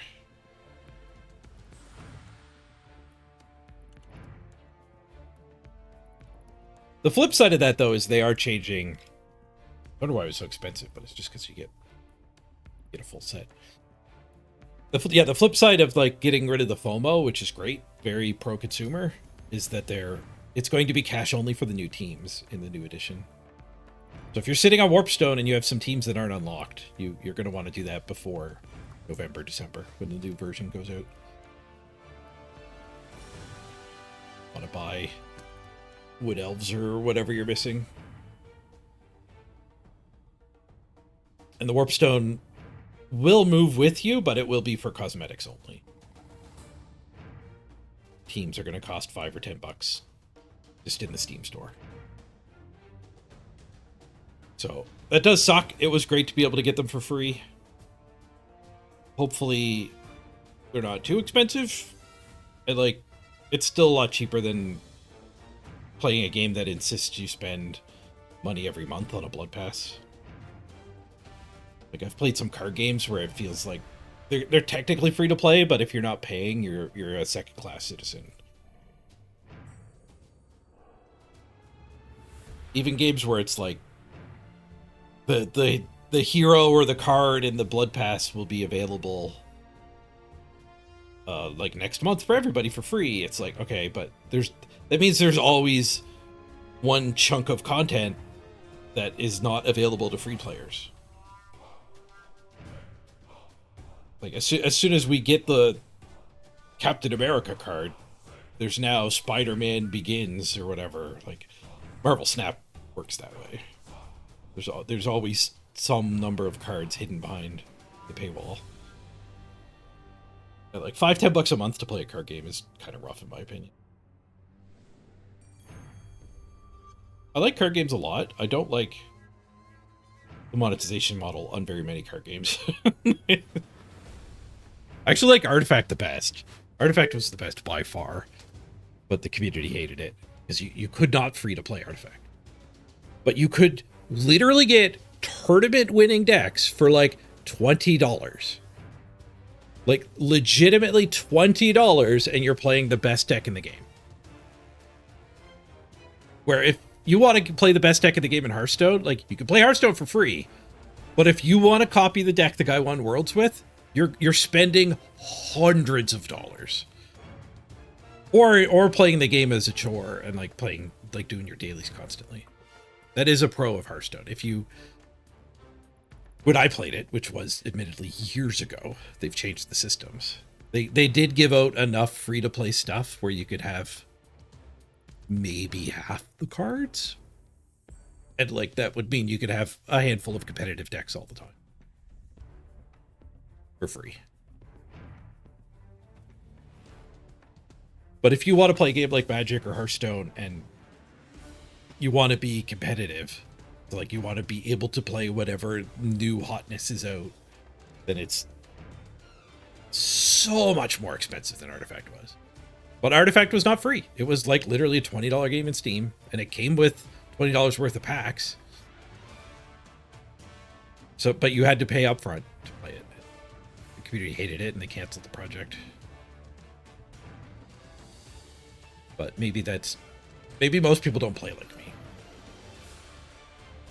That might be the bottom line. I think if I was going to do a card game, I would want to do. I think it's hard to turn away the money from packs. But I think you could fix that by having the game played where the cards are pooled. So if you're free to playing and you go against somebody who spent $1,000, they're like, you're going to now be able to play with those cards. It's like everyone's drawing from a combined deck sort of thing is the simplest way to do it. Start of the game, we shuffle our decks together, and then you just draw from all the same deck. I think you could do a lot better than that, but that's, I think, how I would try to do like a free-to-play card game well. So that free-to-play players didn't feel like second-class citizens. So by not having a huge collection, you're giving up agency. So there is a bit of strategic problem there. But the actual game, once you sit down, the actual game is...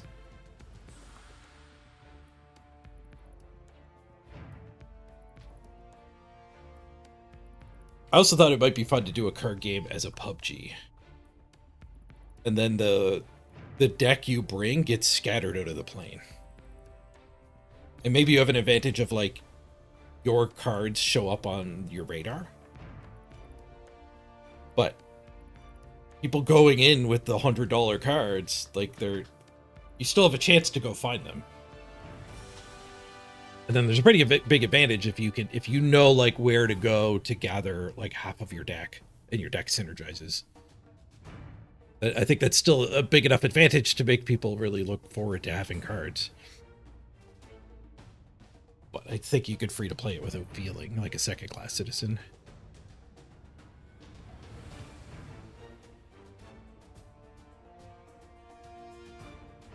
The Blood Pass is going to be completely free.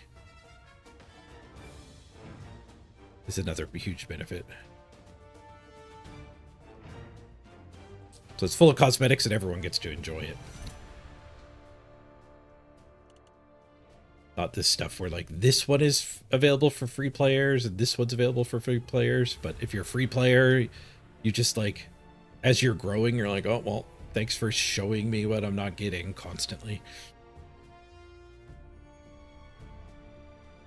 So again, they're getting rid of more FOMO, like bait. Moving in a pro-consumer direction.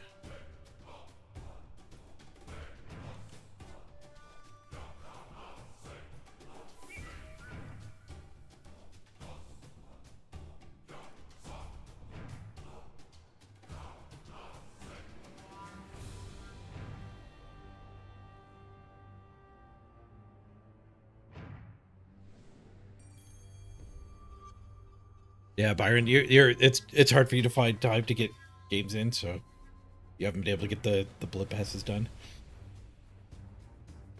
During this stream, you've had to walk away to talk to clients 3 times. It's nice that you can still be here while you're working,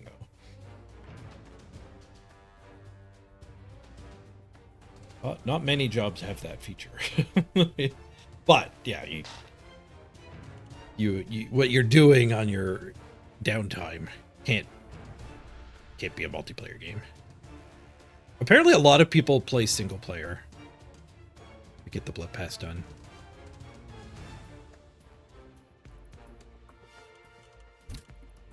I don't know if I would do that. It's hard for me to say because like as a streamer they just give me the stuff for free.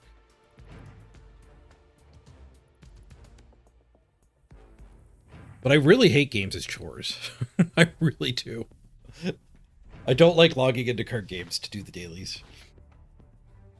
Especially when the dailies in card games are like, play as paladins. Like, I don't want to play as paladin, I want to play as mage.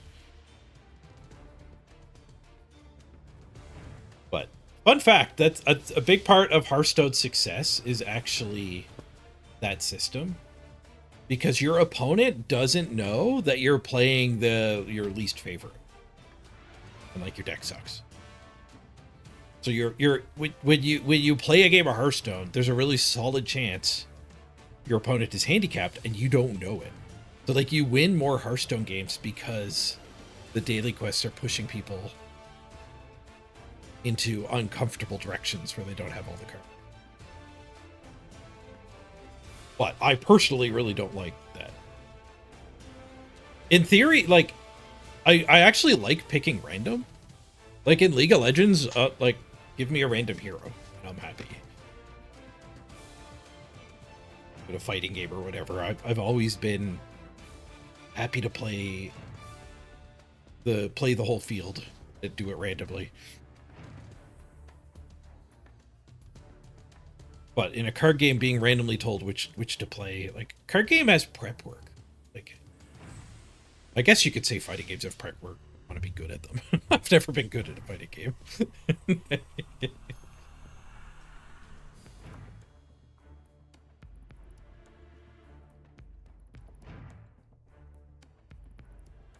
You play the Eternal League, it's okay. A lot of people do like the single player. And if you like the single player and you just jam some single player games to get the blood pass done, like, that's great. If you don't like single player and it's like the most efficient way to get it done is just to play some single player, that sucks.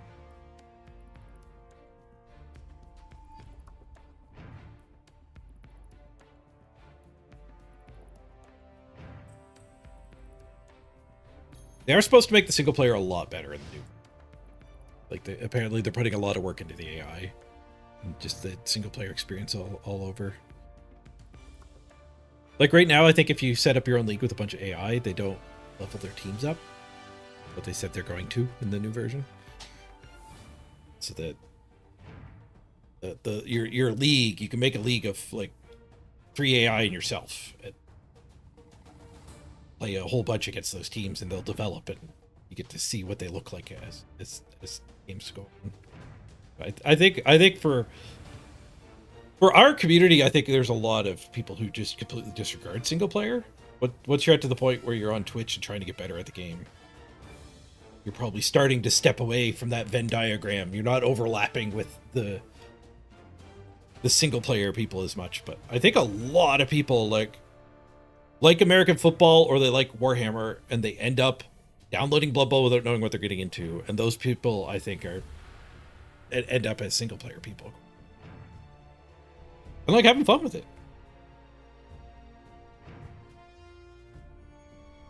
Enjoy the game you want to enjoy it the way you want to enjoy it.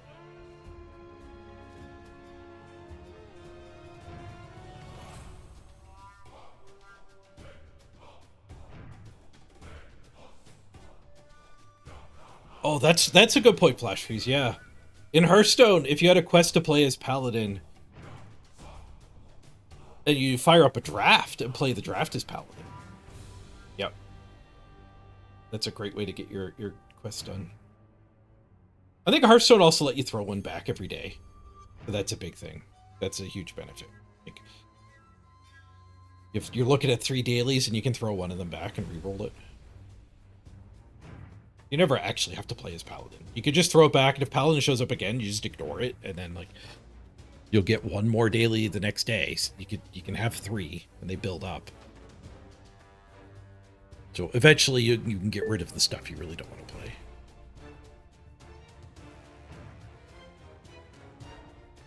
You do play some ladder, but you can't play as much because of your health. It sucks. Yeah.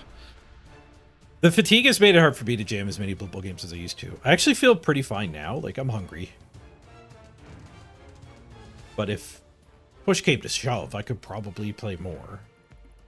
Where, like, I feel better now after one game than, like, 2 months ago after one. And, like, 3 or 4 months ago when I had to step back from Blood Bowl, it was really tough to do 2 games. Like, I would do 1 game and then have to go zonk out on the couch, or even have a nap. Where now I feel like I'm going to be able to go, like, make lunch and then go do some friggin' paint scraping. It's so hard to paint a house. So hard to paint a house. So expensive to pay somebody to paint your house too, though.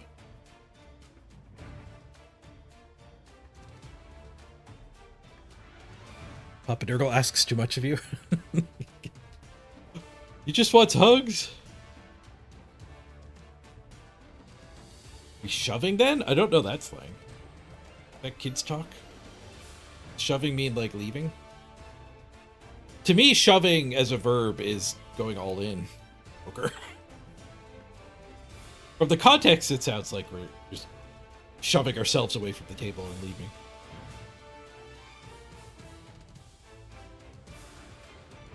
I hope you get your health improves too, Durgles Rot.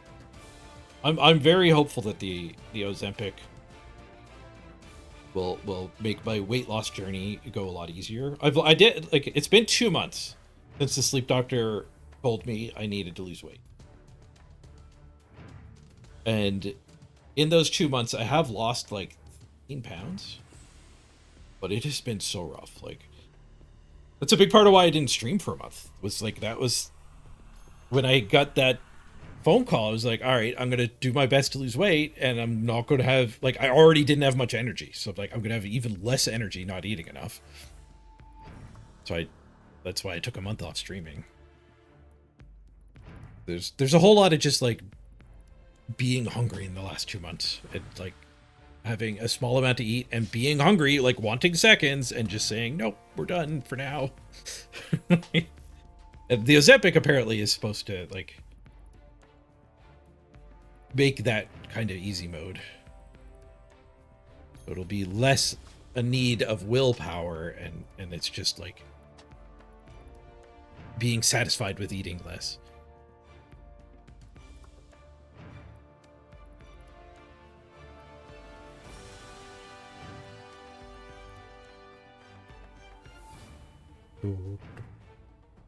Oh, you just said that after I said if push comes to shove. Gotcha. It's not actually slang. You never know with kids these days. I'm not up on the latest Riz. Just certainly not how you use that. At any given time, there's 6 or 7 words. I don't know what the meaning of is.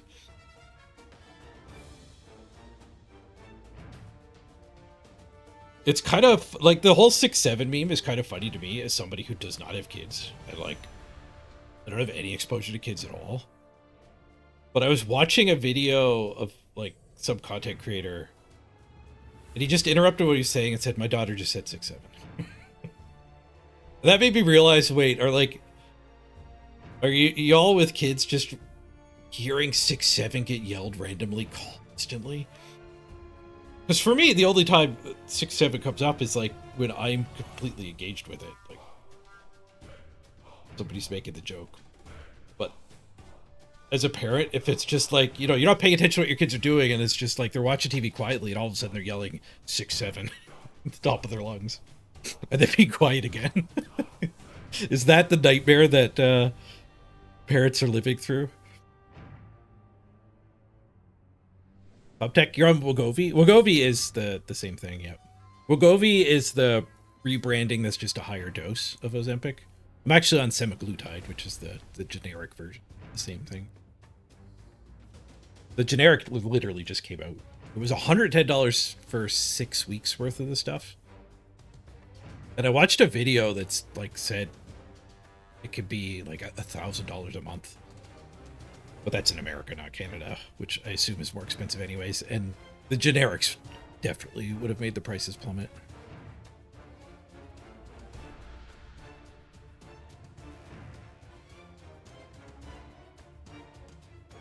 I don't know what Zepbound is. That's a whole different mechanism, is it? I'm glad it's working for you, though. You're trying to lose weight, it's a struggle as well. Supposedly, it's easier in the summer. Doesn't feel that way to you. It's worth noting that, like, I feel like my waist size has shrunk more than the scale. So you do have to be aware of, particularly if you're starting to exercise, that, like, muscle mass is fine. Like, the sleep doctor said the number 190 pounds. If I get down to 190 pounds, I probably don't even need my sleep apnea machine, which means I'll breathe through the night, so my blood oxygen levels will stay up, which means my ferritin levels and my hemoglobin levels will come down. Like, I literally have thick blood. Your hemoglobin and your ferritin levels in your blood go up if you, like, train at altitude as an Olympic athlete. And a consequence of that is freaking fatigue. Like, if you do high altitude training, you will get, like, you'll be better at your long distance running sport or whatever you're training for. But, like, you will just feel a lot worse.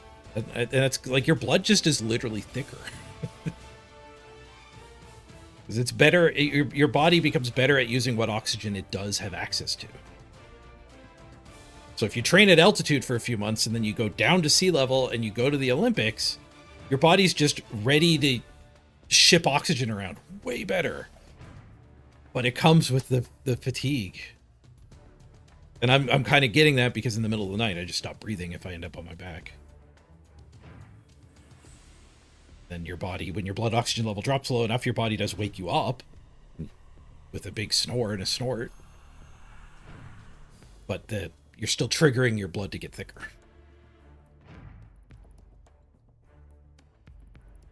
So yeah, where I was going with that is like, I don't need to be 190 pounds. I need to lose all of the fat that's choking my airway at night and making my sleep apnea.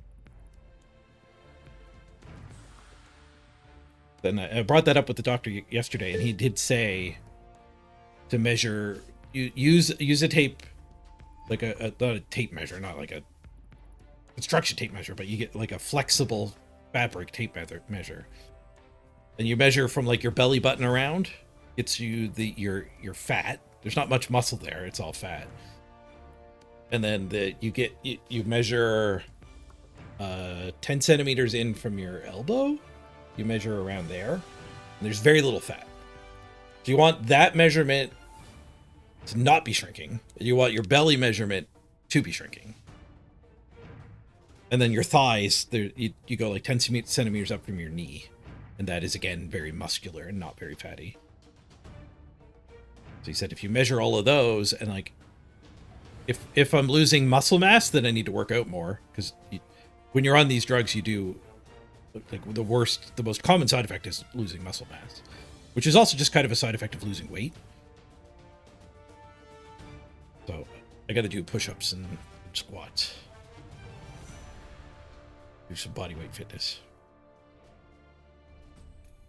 But I just need my belly to shrink, which is a good measure of also the neck fat going. Not choking my throat off.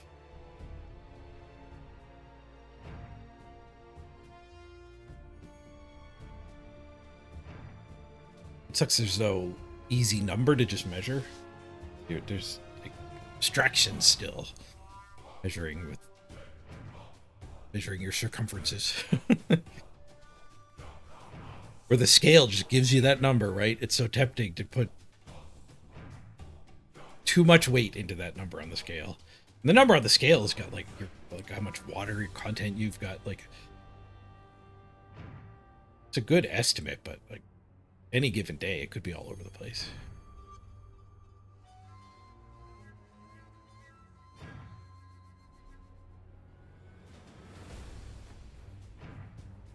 Oh, Amdor, you've tried Ozempic, but yeah, screwed your stomach up. They did warn me about that. Yep. Like, I'm starting at a low dose and ramping it up to see if I tolerate it. Some people tolerate it and it still doesn't work too.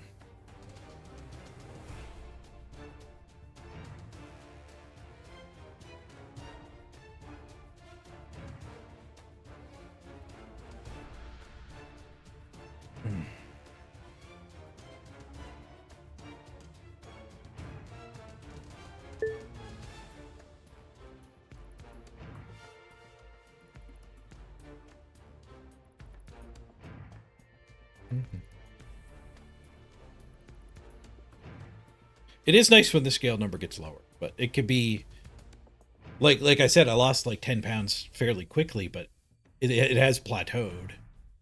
But I think like that number's plateaued, but the fat loss is still happening. Cebulin, thank you for the raid. We are wrapping up here, but I'll send everybody on to the next target. Guess we'll do that now. I gotta go get some lunch. A smaller portion than I would have otherwise. Oh, there's no one else playing Blood Bowl to raid. Womp womp.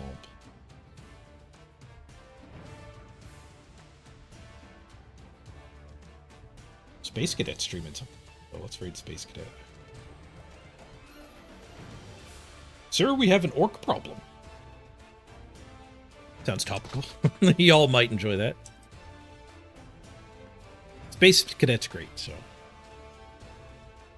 give him a chance. I bet you'll enjoy the next 10 minutes. Maybe the next 10 hours. Who knows how long he's streaming. All right, cheers everybody. Let's roll the credits. Read over to Space Cadet here.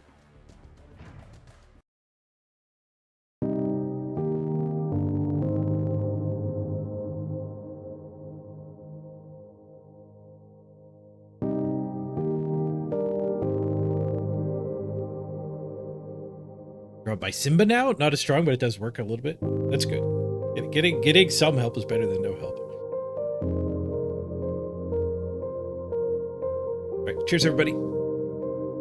Thanks for all the subs. Look at all the subs. Vienna, Crisps, Tomtech, Army, Morgulum. Thanks guys. See you next time.